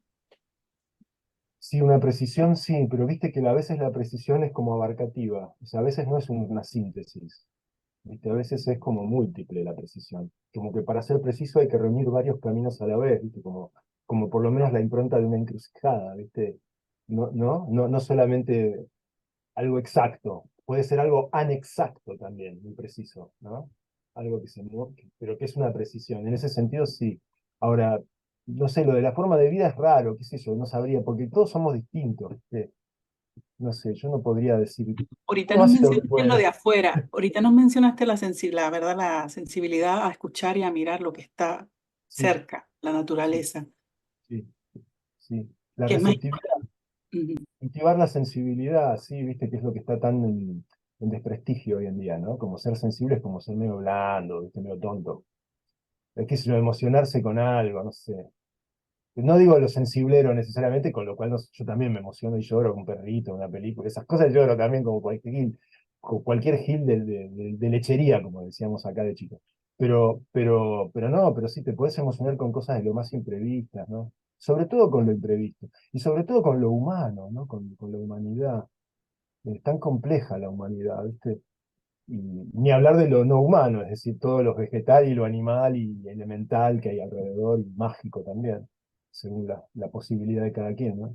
Pero sí, estar receptivo. Creo que la receptividad, viste, en el sentido, incluso hoy que hablamos del taoísmo, ¿no, Raúl? El I Ching, viste, lo femenino según el I Ching, ¿no? En ese sentido también, o sea, como cultivar esa feminidad o eso femenino, digamos. No sé cómo llamarlo, viste que ahora también es como meterse en camisa de once varas, traer estas palabras, pero en el sentido de lo receptivo, ¿viste? De lo no impositivo dentro de lo posible, ¿no? Y por eso ser muy cuidadoso con lo del sentido, porque yo creo que vivimos en el imperio del sentido, lo cual es un sinsentido y por eso está todo tan loco también, aunque esto no lo explique, pero es un torpe intento de explicar algo de mi parte, pero digo, esa necesidad de que todo tenga sentido cuando, no sé, me pasó hace muchos años que me encontré con Susana Tenon, una poeta argentina también muy interesante, que cultivaba muchísimo el humor, sobre todo en la última época de su poesía, lo cual también es muy difícil, que también lo hace Perlonga, el humor en la poesía, ¿no? El humor, por supuesto, termina siendo siempre un poco ácido, un poco negro, ¿no? En la poesía, un poco irónico. Pero ella decía, estábamos en un bar, la única vez que la vi, estábamos en un bar, y decía, ¿vieron que? Decía Susana, que era así medio, decía, ¿vieron que la gente dice, la poesía no se entiende, no se entiende? Dice, como mira, mozo, mesa, café, vidriera, esquina, semáforo, autos, ciudad. ¿Vos entendés algo? ¿Cómo entendés todo esto? O sea, si vos lo querés entender, no hay. O sea, vos sabés que esto forma la imagen, o por entrenamiento y por habituación uno arma una coherencia. Pero si a vos te largan de golpe en medio de la selva o en medio de una ciudad si vivís en la selva, ¿qué es esto? Es decir, es un tema de entrenamiento y por lo tanto hay un adoctrinamiento sensorial y algo que pasa con la receptividad. Y por eso hay tanto miedo también a la crudeza de cierto tipo de poesía. Crudeza que puede ser muy generosa y en medio de la abundancia, como en el caso de Lezama, ¿no? Que es abundante pero, pero uno le pone la complejidad que lleva adentro a las cosas, ¿viste? La dificultad está en la mirada, no es objetiva esa dificultad. Pero bueno, es un trabajo rarísimo, no sé, ahí no tengo mucho que decir, solo son intuiciones, ¿no? Uno habla de su experiencia, ¿viste? A mí me pasa eso, yo no quiero entender más porque, por supuesto, sí, en cierto nivel hay que entender y hay que moverse en el mundo, y ya sabemos, ¿viste? Y el banco y todo esto. Ahora, hay algo, digamos, que cuando uno se permite abrir la sensibilidad, está más allá de uno, o sea, es como que lo atraviesa uno por todos lados, ¿no? Es como reporoso, ¿viste? Une, ¿no? Eso que uno cree que es un yo, que no se sabe, o sea, cree que es coherente, pero claro, porque se aferra a Mm. su pasado, a sus historias, a sus dolores, o a lo que sea, ¿no? Que es medio inevitable, y a sus temores, y la cosa esta del futuro, ¿no? El miedo por el futuro, la preocupación constante por el futuro, Ujú. de la cual me hago totalmente cargo, me acontece. Y bueno, pero si uno se instala en esa especie de intemperie, a lo mejor ahí hay algo grato también, en la medida en que no es posesivo con ello, que lo quiera retener, ¿no? Que quiera retener algo como un sentido. Justo, hilando esto o relacionándolo, Krishnamurti justo, yo veía en YouTube un video con subtítulos donde él hablaba en una universidad. Le Sí, dice, pero usted no puede negar, y justo lo que tú estás diciendo, que todos tenemos un yo. claro. Señor, le dice, un yo es memoria. ¿Y la memoria qué es? Pasado. Y en el pasado que están todos los conceptos preestablecidos. Usted tiene que apuntar a la experiencia directa. Le dice. Bien. Sí, Directa, no decirlo es decir, fácil, igual. Decirlo es claro, fácil. no, claro, Sí, claro. sí, sí. El Y tipo además está que iluminado. y el tema de las prácticas. Por ejemplo, para mí Mm, la poesía es una práctica. Entonces, eh, no sé, por ejemplo, un ejemplo. Cuando traduje Catatau de Paulo Lemis, que es un libro tan raro, tú dices, ¿cómo hiciste? Pero esto no se entiende nada, pero ¿cómo? Bla, bla, bla, bla, bla". Sí, está bien. Pero yo me acordaba que el tipo era maestro cinturón negro de karate, perdón, de judo. mm. Un negro de judo. Representaba el equipo de judo de Curitiba internacional, o sea, a nivel nacional, ¿no? En los campeonatos. Y entonces yo hice un par de clases de judo y de chico que mi mamá me mandó y salí espantado porque todo era caer. Claro, lo que se aprende es a caer. Eso es lo primero que se aprende. A fracasar. Se aprende a fracasar, a caer, a caer. En un momento dejas de caer. O sea, o en todo caso deja de haber alguien que cae o que puede llegar a caer. Bueno, es un lugar ahí muy raro, ¿viste? Un bordecito muy rápido, muy, ¿viste? Después cuando uno lo enuncia parece toda una especie de gran sabiduría, pero es una cosa mucho más rápida, más chiquita, ¿no? Mm. Tocando un instrumento te sucede, de golpe y algo, decís, uy, por momentos pasa algo que está tocando solo. Ahí hay momentos donde la música te atraviesa. No sos vos, sí sos vos ejecutando la guitarra o el instrumento, pero hay algo que te atraviesa, hay como algo que uno es el instrumento de la música y el instrumento del instrumento. Y lo mismo con las palabras, ¿viste? Yo veo eso, o a mí me gustaría pensarlo así, no sé, tal vez. Hay algo que quería no olvidarme y consultarte. Recuerdo que Roberto Chavarrén me mencionó, y después lo busqué y lo leí, un ensayo de García Lorca sobre Góngora. Me dijo, tienes que Ajá, leer sí, eso, es una sí, joya. sí.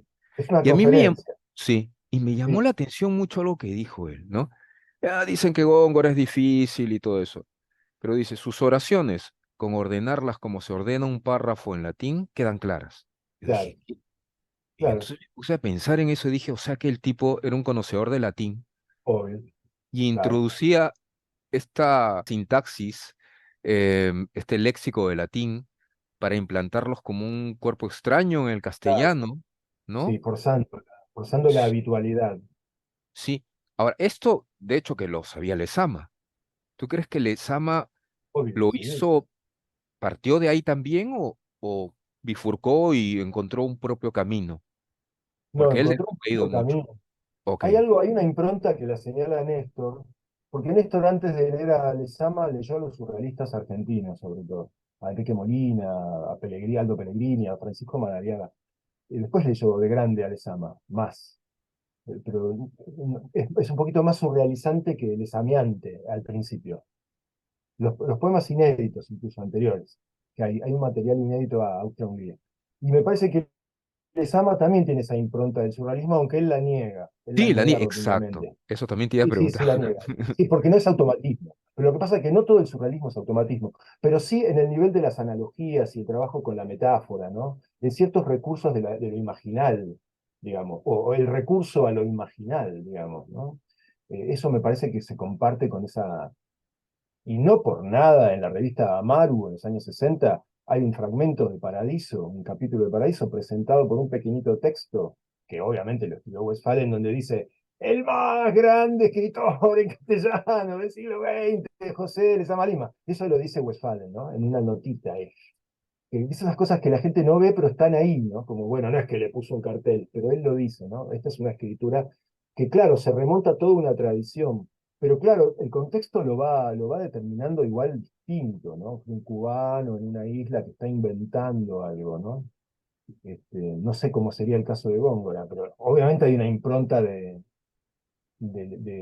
siglo de oro en Lezama muy fecundante. Hay un dato también muy interesante y es que mientras, en referencia a lo que decías de García Lorca, ¿no? García Lorca y su generación lo redescubren, digamos, a Góngora, que estuvo como 2 años soterrado. 2 años, no, 2 siglos, soterrado. Y mientras tanto, en las Américas, Sor Juana y etcétera, etcétera, eran todos gongoristas. El Lunarejo escribe la defensa de... O sea, ese, como de Góngora, ¿viste? Eran todos gongoristas acá, o muchos de ellos.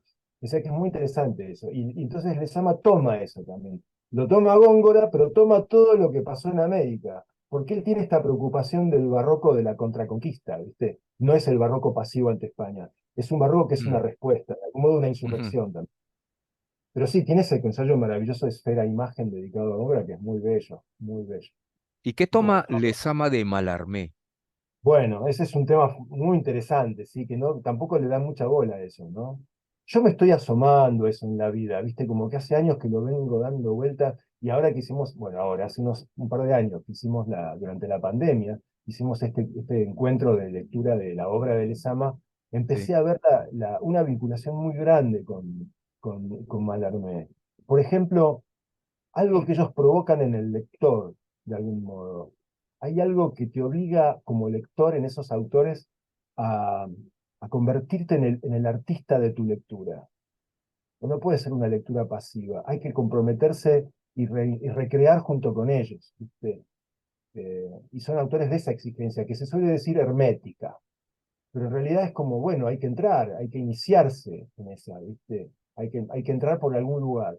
La ventaja de Lezama es que podés entrar por cualquier lugar, por cualquier poema. Puedes agarrar la obra completa de la poesía de Lezama y también su prosa maravillosa, y toda su escritura es maravillosa. Todo está en la misma sintonía, y puedes entrar por cualquier lugar. Una página de Paradiso, un poema de Dador, y ni siquiera leerlo desde el título, te vas a encontrar con una especie de continuo de mundo que está ahí.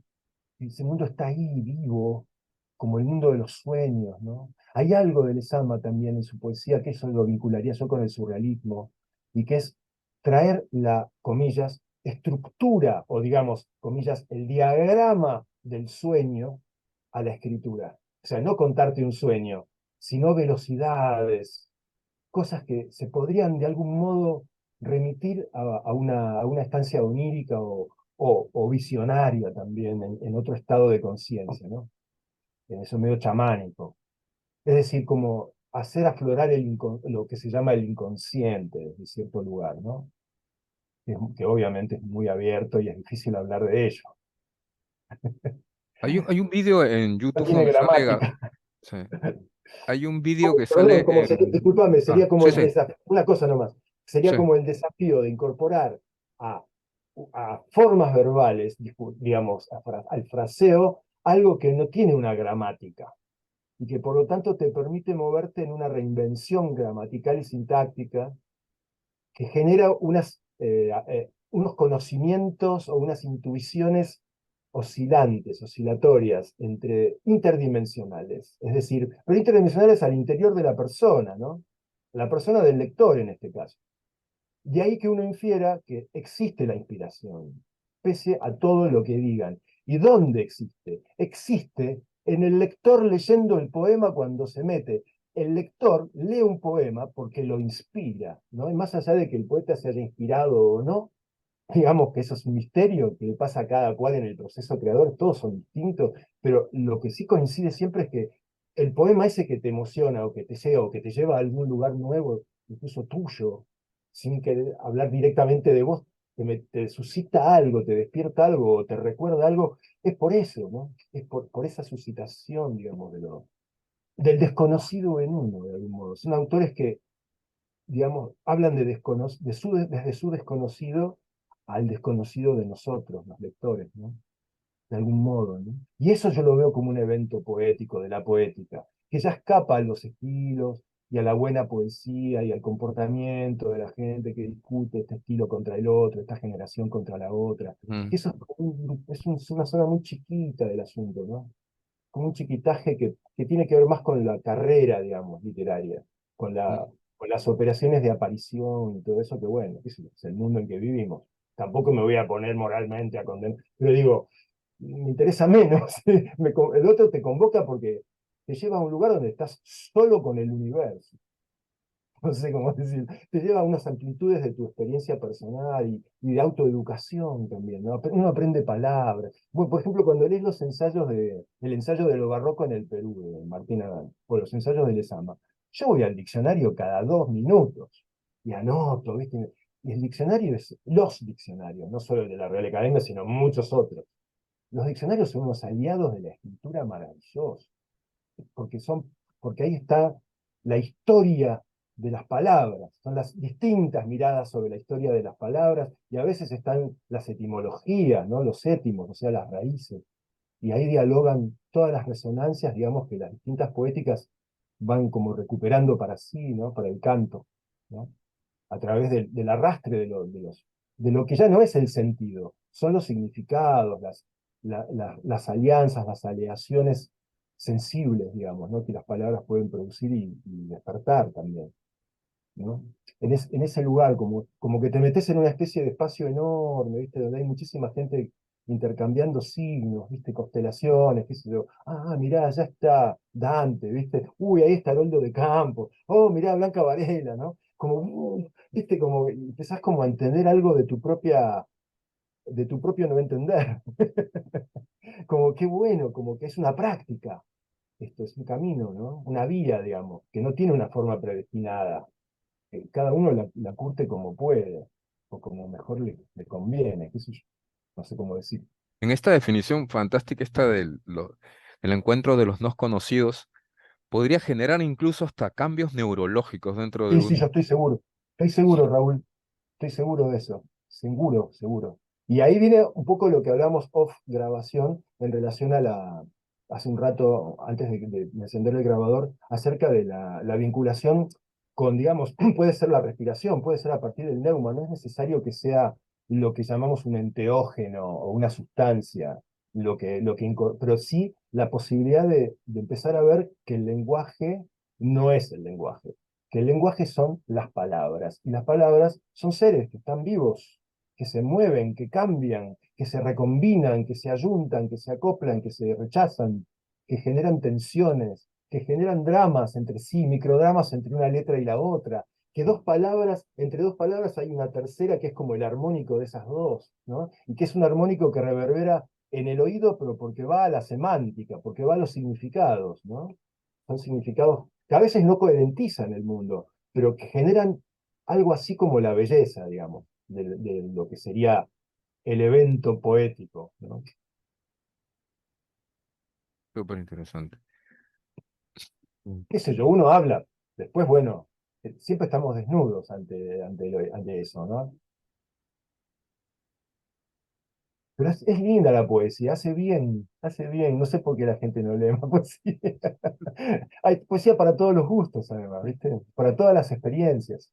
Y antiguamente, cuando no era literaria la cosa, o cuando actualmente no es literaria la cosa, en contextos donde se la saca de esa importancia, viste, la poesía puede servir para acompañar a los muertos, para convocar a los ancestros, para acunar al bebé, para hacer la comida, para la cosecha, para tantas cosas puede acompañar el canto, digamos, ¿no? El canto, en ese sentido, como lo anterior donde lo que aparece es la respiración, aparece la voz y aparece la impronta corporal de la experiencia poética. Que le decimos poesía por una cuestión de comodidad, no sé, pero está bueno de golpe decir, bueno, pero no lo llamemos poesía, a ver, ¿qué es esto, no? Que nos pasa acá con las palabras, ¿no?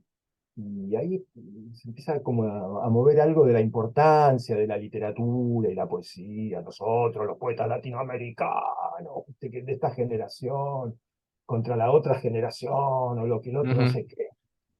Y después nos morimos y quedan esos textos por ahí, ¿viste? Algunos los rescatan y dicen, uy, mirá, Churata está re vivo. Se murió no sé cuánto, lo olvidaron cuando vivía, pero ahora yo lo recuerdo. Y mirá lo que dice.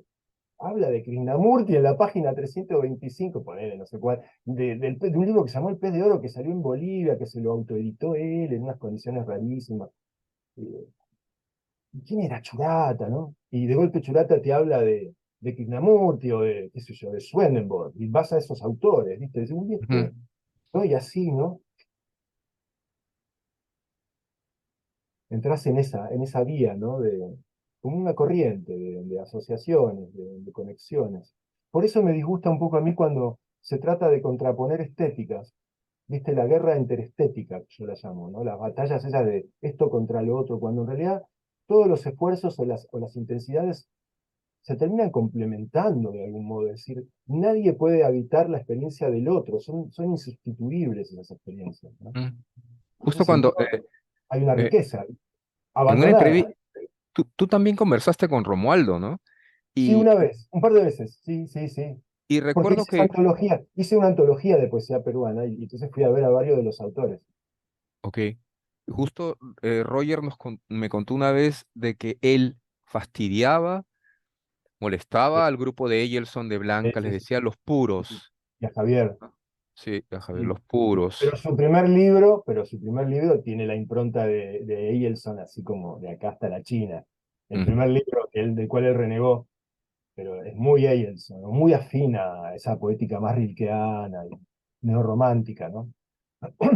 El primer libro de Romualdo. Yo lo conocí a Romualdo en su casa y me regaló ese libro maravilloso que se llama En la extensión de la palabra, que tiene la forma como de un long play, que Mm. lo abrís y es como un afiche constelar, es una constelación, donde aparece toda la historia de la humanidad, los esclavos, los astronautas, no sé, es una cosa increíble, ¿no? Eso me lo regaló. Esclavos, Sí, astronautas. sí, sí, Vamos a sí, sí, crear sí. un poema O ahorita sea, en... el descubrimiento de América, Sí, no sé, bueno, es que me genial. acuerdo Sí, sí. algunos, estoy como visualizando en este momento mientras les cuento algunos de los momentos, algunas de esas constelaciones, en ese afiche que se abre como de 2 metros, no sé. Pero ¿y por qué se aparta de esta No lo primera, sé, primer no lo sé, ahí libro, ¿no? estaba Porque, el tema de la política, ¿viste? sí, sí, Metido, político. la ideología, ¿viste? Sí, bueno, qué sé yo, la ideología es otro problema también, me parece a mí. Recuerdo, tú tocas la guitarra también, Sí, pero me decías que puede no decir. tienes el conocimiento, pues, del No. teórico. Y yo recuerdo, estaba viendo un documental sobre Tomatito, que es un guitarrista de Oh, flamenco, sí, sí, por supuesto, lo conozco, sí. claro, y Claro. está tocando Camarón con el, también, ¿no? Tocado con sí, Camarón. Claro. exacto, y estaba con el gran pianista, ay, yo me olvidé su nombre ahorita, es un pianista que hace jazz, música Sí, clásica, sí, Latin sí. jazz, Pues, y Tomatito dice, yo de teoría, nada. Y entonces él de repente me decía, Tomatito, tócate este Sol 13 como... Y yo le entendía, y yo pensaba que me estaba diciendo que Dios te bendiga. claro, claro. Ya después cuando me decía, no, este que tiene tal, ah, este. Sí, Y sí, sí. ¿cómo puede ser que sin saber él el nombre y nada, pero lo está tocando? Lo Claro, conoce, lo ubica, sí, ¿no? sí. Y eso pasaba con Félix Casaverde, el guitarrista de Chabuca Claro. también. El de Chabuca, claro. La conocí a Chabuca también. Le hice un reportaje. Wow, ¿Sí? Que se wow, qué perdió ese interesante. reportaje. Iba a salir publicado y yo, viste, era la época que no era todavía de máquina de escribir y era muy joven, viste. Sí, acá cuando vino a Buenos Aires, antes de que falleciera, poco tiempo antes. ¿Y qué Una impresión te llevaste de Chabuca? muy linda, me cayó muy bien. Me gustó mucho ella. Bueno, yo siempre la admiré, ¿no? Siempre me pareció. Ese disquito, esas canciones que tiene para Violeta Parra, Mm. ¿acuerdan esa serie o las de Para Javier Heró también. Javier también? Heró. Sí, está todo junto, es ahí, precioso, ¿no? Pero Ino Mox es un librazo, ¿eh? Las tres Ah, sí, sí, mitades de Ino sí. Mox es un librazo. Ujú, ujú. ¿Qué opinas de Calvo como poeta? Más o menos, pero tendría que releer, ¿eh? La verdad es que me quedé con una imagen de hace muchos años y no tengo el material acá conmigo. Ah, ok, Tendría ok. que leerlo, la verdad que sería injusto, pero en el momento en el que lo vi no me enganché, pero qué sé yo, no sé, son esas Sí, cosas. como dices tú, pasan los años y de repente no sucede una Claro, nueva no era tu lectura. momento. Bueno, con Lezama me pasó eso, yo me compré la obra completa que llegaba hasta antes de ¿cómo se llama? Fragmentos a su imán. Ese no estaba, pero todo lo demás estaba, o digamos, salvo, bueno, los poemas sueltos, pero mucho material junto, me lo compré y dije, qué sé, yo tendría 19, 20 años, trabajaba de cadete en una oficina de una agencia de publicidad, o sea, llevaba tipo mensajero, ¿no? Mm. Y, y enfrente había una librería, y cuando cobraba el sueldo me iba a la librería, una librería maravillosa que tenía así como estante, y la sección de poesía, ¿no? Me clavaba ahí 2, 3 horas, y me puse a leer así, lo miraba, y, bueno, después de un par de meses volví por el libro y me lo compré sabiendo que lo iba a leer 15, 20 años después, francamente, y así fue. O sea, lo espiaba, ¿viste? Pero en un momento sentí que lo podía leer, ¿viste? Pero sabía que ese libro estaba para leerlo, ¿viste? Que había que ganárselo de algún modo, ¿viste? Ujú, ujú, No tenía la suficiente experiencia yo claro. de lector o no sé, en la vida, no sé, pero Yo, uy, pero abrías así en cualquier lugar y decías, esto está, pero wow. solo con una imagen, yo recuerdo haber leído que el viento izando un pájaro y decía, ¿de dónde salió esto? Bueno, tiene que ver con los textos de, mirá, justo esa imagen, con la imagen esta de los diarios de Colón, que ellos escuchan los pájaros, ¿no?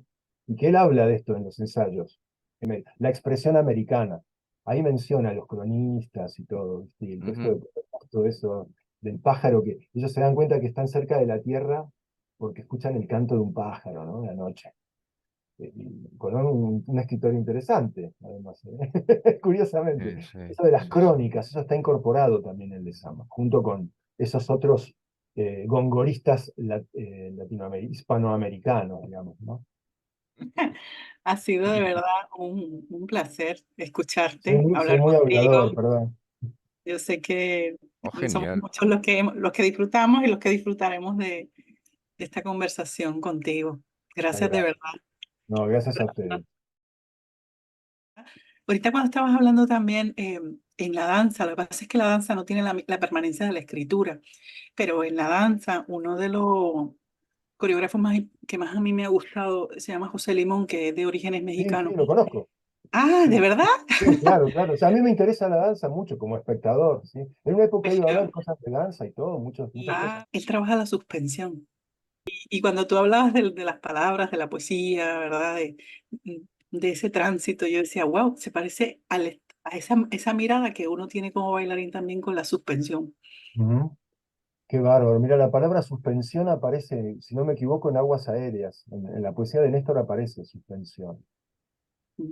Y lo liga incluso con lo de Santa Teresa, ¿viste? Algo en ese nivel también, ¿no? De la suspensión. Suspensión barroca, el éxtasis también. Mm. Y bueno, ¿qué es lo que se suspende ahí, diría nuestro amigo Krishnamurti? ¿Quién se suspende? Sería la gran pregunta. Eh, Nos contó este Octavio Armán que él quería en Escandalar publicar la poesía de un poeta argentino y él lo atacaba a Octavio. Lamborghini, Ah, sí, Osvaldo lo Ovaldo publicó. Lamborghini. Sí, lo Publicó uno publicó, de los claro. textos más importantes en la revista. Sí.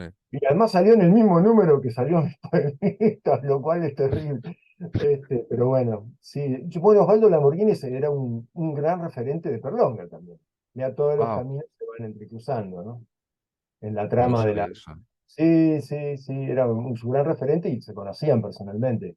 Tengo la impresión de que Osvaldo lo maltrataba un poco en esto. Tengo la impresión por algunas cosas que aparecen ahí en la biografía que se publicó de Lamborghini. Pero sí, es un escritor interesante. A mí, viste, Lamborghini lo que me pasa es eso un poco de que hablábamos recién. O sea, es un escritor para ir a ver técnicas, para ver cómo se escribe ciertas cosas. Pero no, yo no tengo ganas de hacer lo mismo y mucho menos el mundo que presenta. Es un mundo de una crueldad y de una abyección, un regodeo en la abyección que a mí, esto es absoluto, lo que estoy diciendo es escandaloso para la... O sea, todos los contemporáneos, si escuchan esto, argentinos me van a defenestrar y van a decir que es un idiota. Probablemente sea cierto. Si la mayoría lo dice, debe ser cierto. Pero digamos, me parece que es un autor que está, bueno, listo, ahora está de moda y está muy ensalzado. Yo lo he leído seriamente, ¿eh? Lo he estudiado, la verdad, me tomé el trabajo, pero me rechaza su trabajo. Que no me pasa con Néstor. Y Néstor lo pone muy delicadamente en una entrevista, porque él dice, bueno, que él escribió sobre Lamborghini y ya te digo, lo adoraba y era como un maestro para él, más joven, pero más viejo, pero un maestro joven suyo, ¿no? Y, pero lo que dice en una entrevista es, bueno, a Osvaldo le odiaba la música. De hecho, lo dice en un poema, yo odio la música. Bueno, dice, yo no odio la música. Casi yo diría que no odiaba nada, en realidad. O sea, ni siquiera, ni la música ni nada. O sea, poner esa impronta tan dolorosa, ¿viste? Tanta amargura. No sé, ¿viste? Porque al final es lo que va a quedar el texto, ¿viste? O lo que uno hizo en la vida. Y la verdad que es medio fuerte eso. A mí me da un poco de abismo, sinceramente. Pero yo Ujú. debo ser hostil, ¿viste? Me pasa con William Burroughs, lo mismo. William Burroughs me parece detestable. Por donde lo miro, pero esto es un escándalo decirlo. Porque ¿cómo te vas a meter con William Burroughs? El cut up, qué sé yo. Bueno, no sé, la verdad.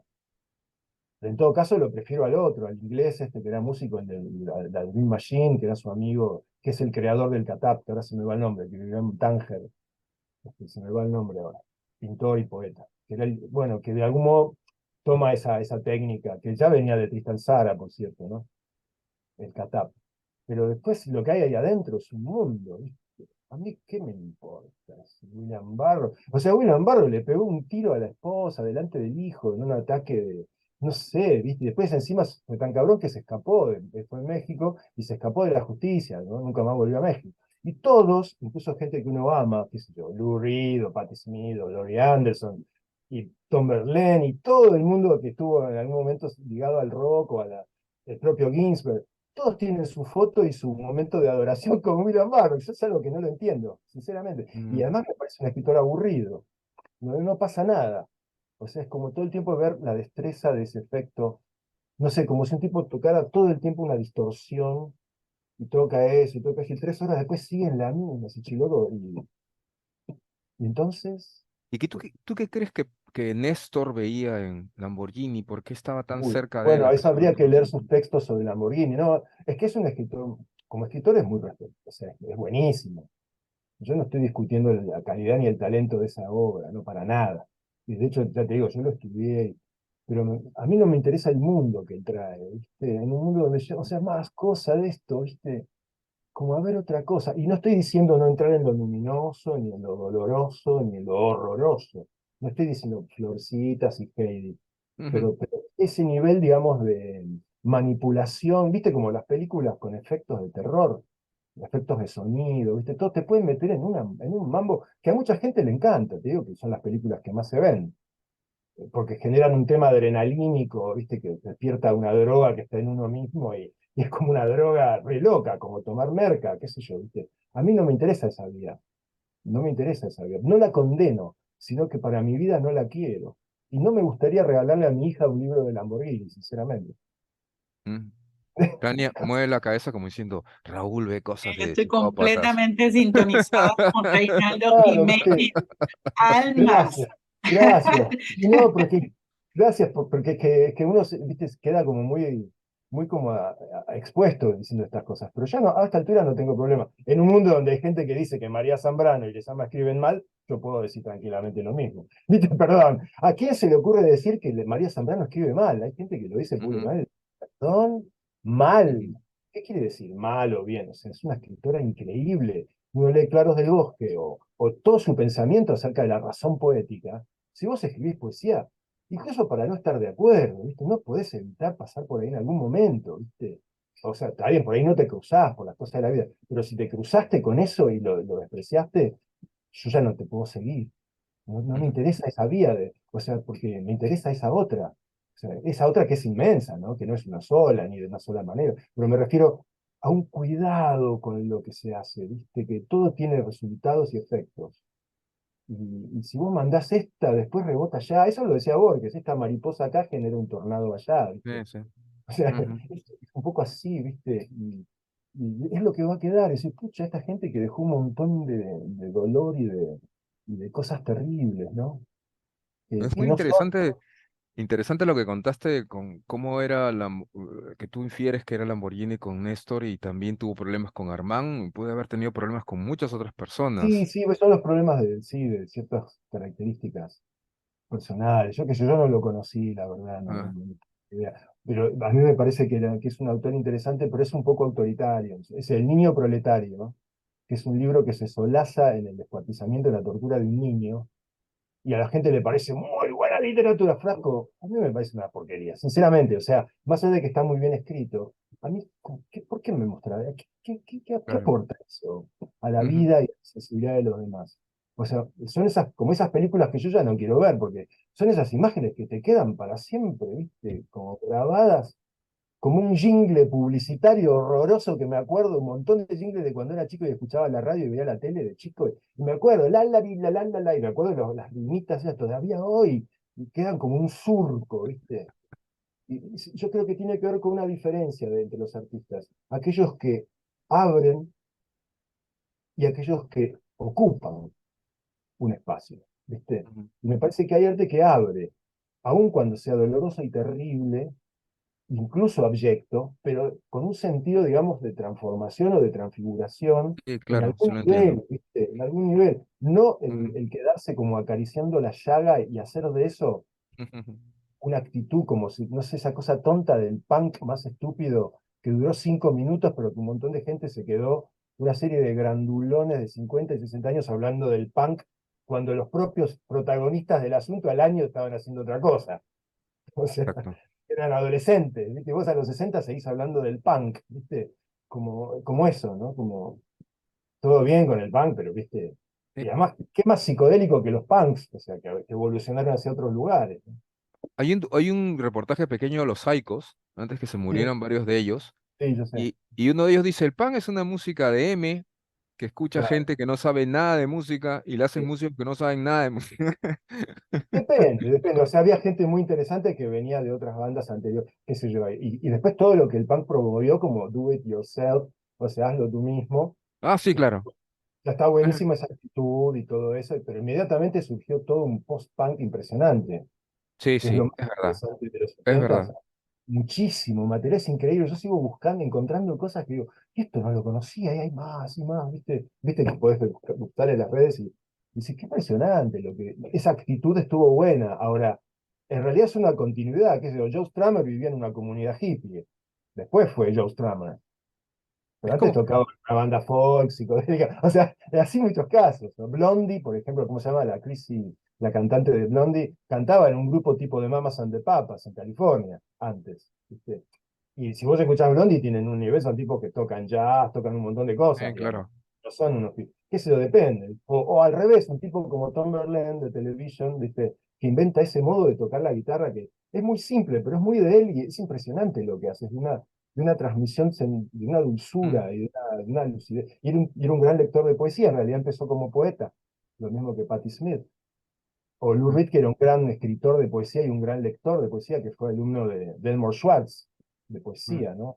Entonces, bueno, o qué sé yo, en los ingleses, no sé, todos, ¿viste? Todos. Mark Bolan escribía poesía, seguía el glam, todo lo que quiera, pero escuchá las letras. Y ahí Eso. hay un pensamiento sobre la música también a partir de la poesía, ¿viste? O Nick A, pe- Drake. a pesar de que yo, bueno, empecé y hasta ahora, pues el heavy metal es lo que más me ha atraído, pero cuando escuchaba todas estas bandas post-punk, había algo que era muy interesante, como tú dices, ¿no? Es una especie de oscuridad, melancolía oscura o algo así, Y los pero ingleses, sobre todo, sí. sí, sí, sí, es muy Y interesante. dentro del pop, por supuesto, es pop, Sí, no hay vuelta que darle. Si no le vamos a pedir otra cosa, no es experimental. Bueno, después hay derivaciones, sí, hacia lo experimental sí, sí. también, pero digamos, está bien, pero es interesante. Y lo que pasa con las voces, diciendo los textos, cantando los textos, las voces, ¿viste? Eso es muy interesante. Y es como un Que, justo que mencionabas que Néstor leía a los surrealistas sí, del sur, y yo pienso en Leotramón. Leotramón que claro, viaja, y el es gran como que, uruguayo. sí, y uruguayo, entonces es como un Bueno, círculo. pero vos fíjate, hay una serie de estudios. Bueno, Emir Rodríguez Monegal tiene un libro muy lindo que después, si quieren, les mando el PDF que lo tengo acá. Ok, Muy lindo sobre Lotremont. Son distintos artículos que él fue escribiendo, este crítico, ¿no? Emir Rodríguez Monegal, que, bueno, escribió sobre mucha gente, pero esta es una edición póstuma que recopilaron sus textos sobre Lotremont. Y él lo que dice es muy parecido a lo que hace un rato conversábamos en torno a César Moro. Es un francés que está también llevado desde un castellano. Y de hecho él mismo en una dedicatoria, o no, una cosita que anota en un libro de él, como que este libro es del uruguayo, ¿no? Y lo pone en castellano, el uruguayo, no sé qué. Muy interesante.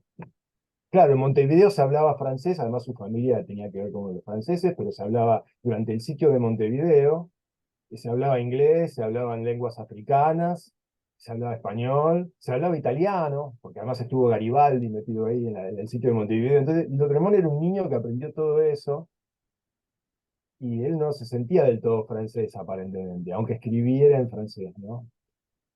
Se notaba que, según estos estudios que han hecho de determinados textos también, ¿no? Que hay como una vuelta también desde un castellano, ¿no? Es interesantísimo. sí. Y de hecho, parece que se sentía uruguayo. ¿Qué será ser uruguayo? Más en esa época, ¿no? O argentino, o lo que fuera, ¿no? ¿Qué será ser algo ser alguien de un lugar? Eso, viste, que uno que nace en un lugar, después vive en otro, después vive en otro. y al final, bueno, también vas como generando una especie de desterritorialización, como decían los amigos, y también Néstor, que lo dice mucho. Sí, Néstor.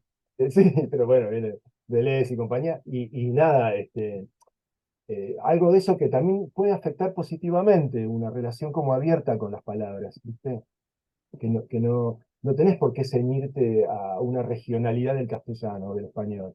Puede ser algo contaminado por todas las influencias, incluso por esas canciones en inglés que uno no entiende, o en alemán, que no entendés nada, pero algo del fraseo lo podés traer a tu, no como una cosa de ver, bueno, entonces voy a traer esto, pero como que vas sedimentando una apertura, ¿sí?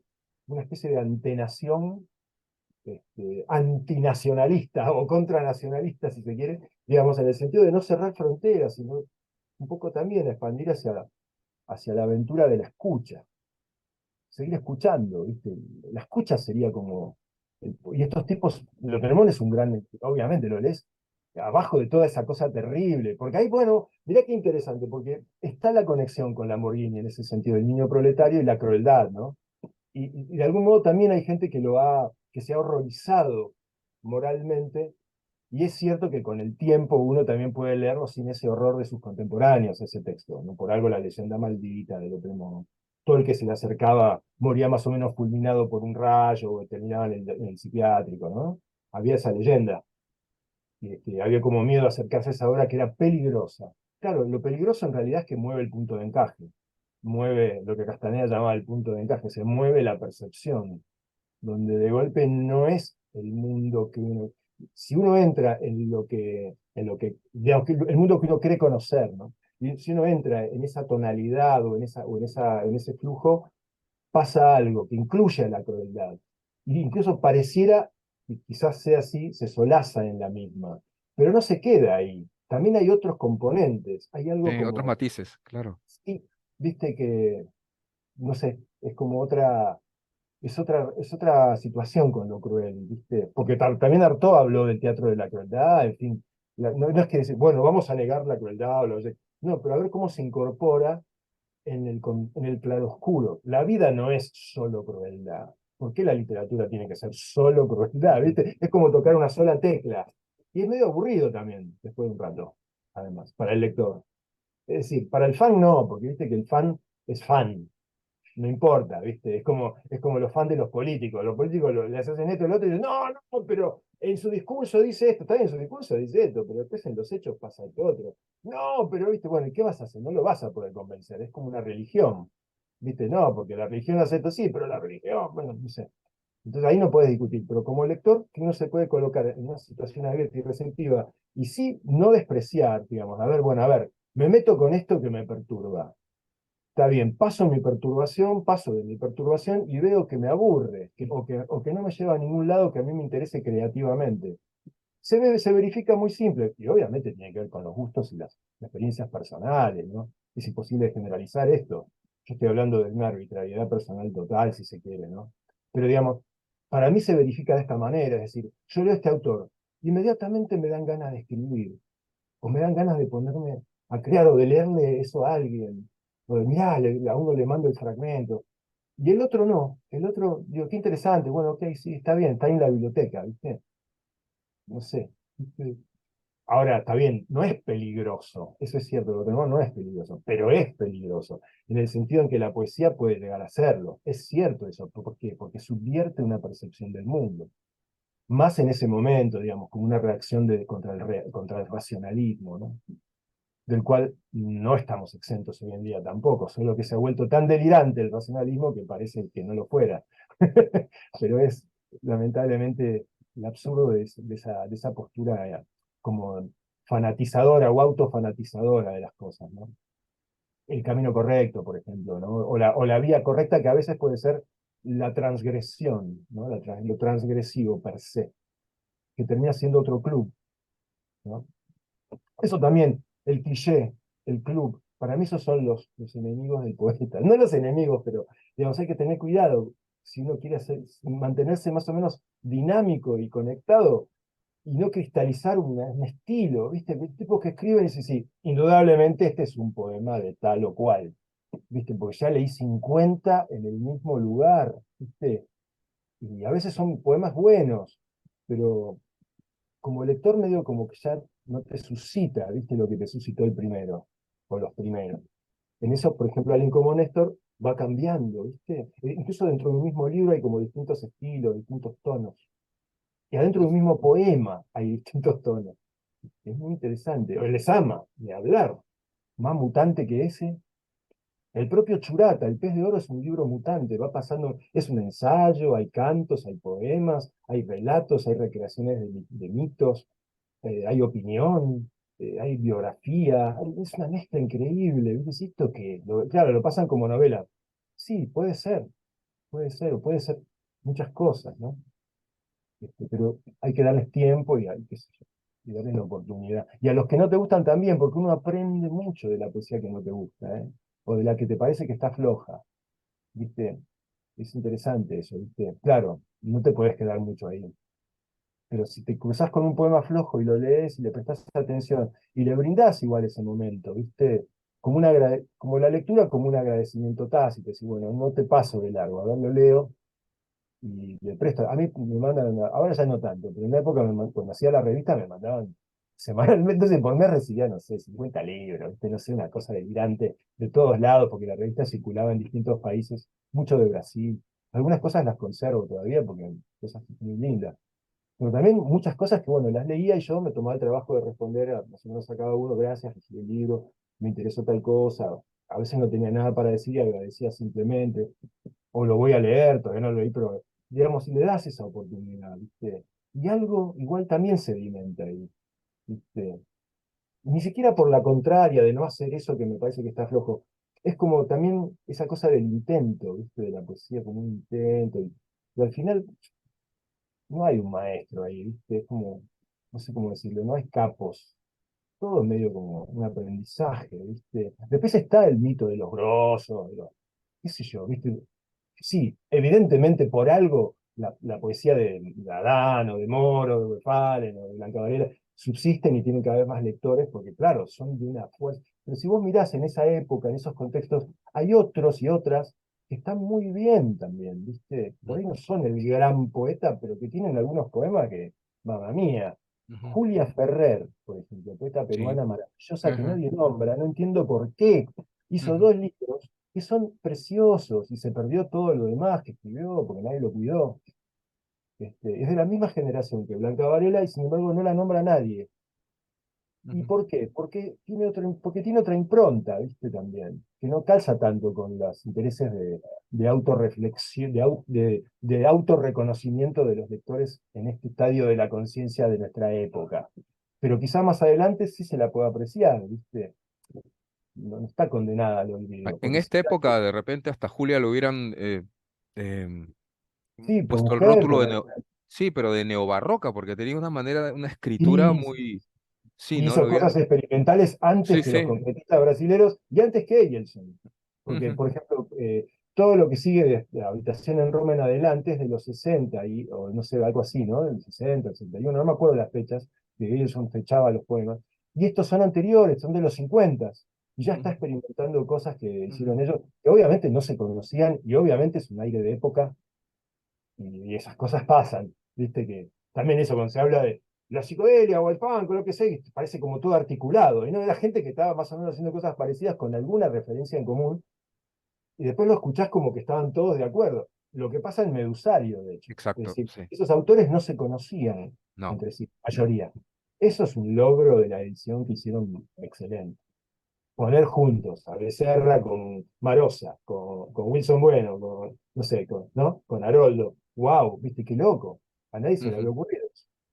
ujú. Solamente la idea de integrar a Brasil como parte de Latinoamérica ya es un paso enorme por el cual toda esta gente trabajó muchísimo. Ahora ya es común estar en contacto con los poetas brasileños, pero antes de los 80 nadie sabía nada de Brasil. Sí, los cantantes, algunos, pero no la movida poética y Abre el viceversa. libro Gerardo Denis, ¿no? La poesía Ricardo Denis, sí, qué interesante, ¿no? sí, y sí, una poesía también muy Rarísimo interesante. poeta, sí, muy interesante. Sí. Yo nunca termino de, o sea, no sé dónde me deja lo que leo, pero me interesa mucho. No, y cuando le entrevistan dice yo odiaba la Eh, poesía.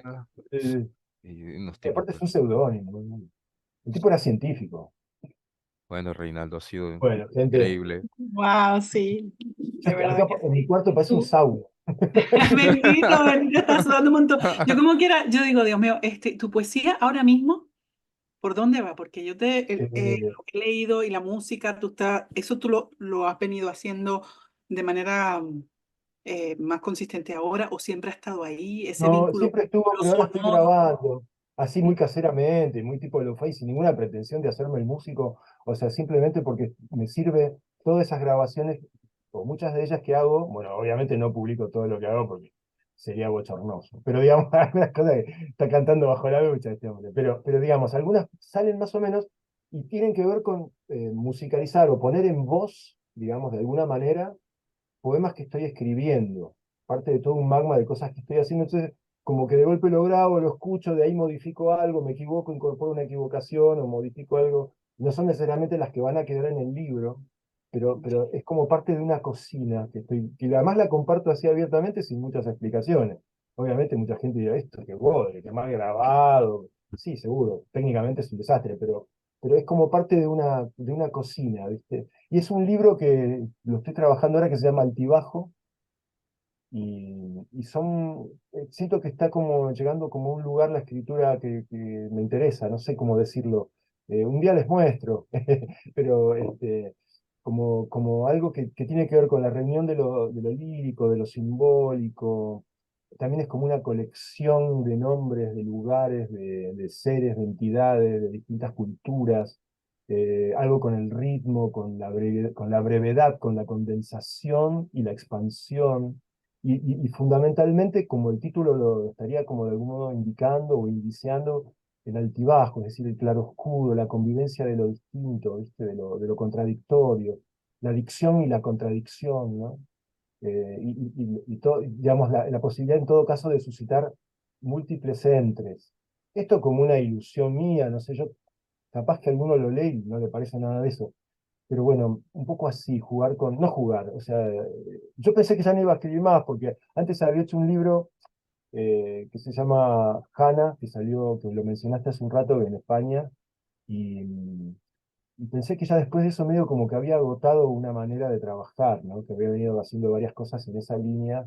Neto, por ejemplo, podría ser también esa parte como de más trabajar la sintaxis y las hablas, ¿no? Interferencias y lunfardos. Inventar como una especie de giria en un punto, ¿no? Una especie de lunfardo, de argot, que se fue dando. Paralelamente hay otras cosas que tenían que ver con esto de lo que se va grabando, y empecé a desarrollar eso como una instancia más de condensación, pero a la vez con imágenes que a su vez expandan diversos sentidos, y me va saliendo, viste, como que, y voy, pero estoy así como a la pesca de las palabras.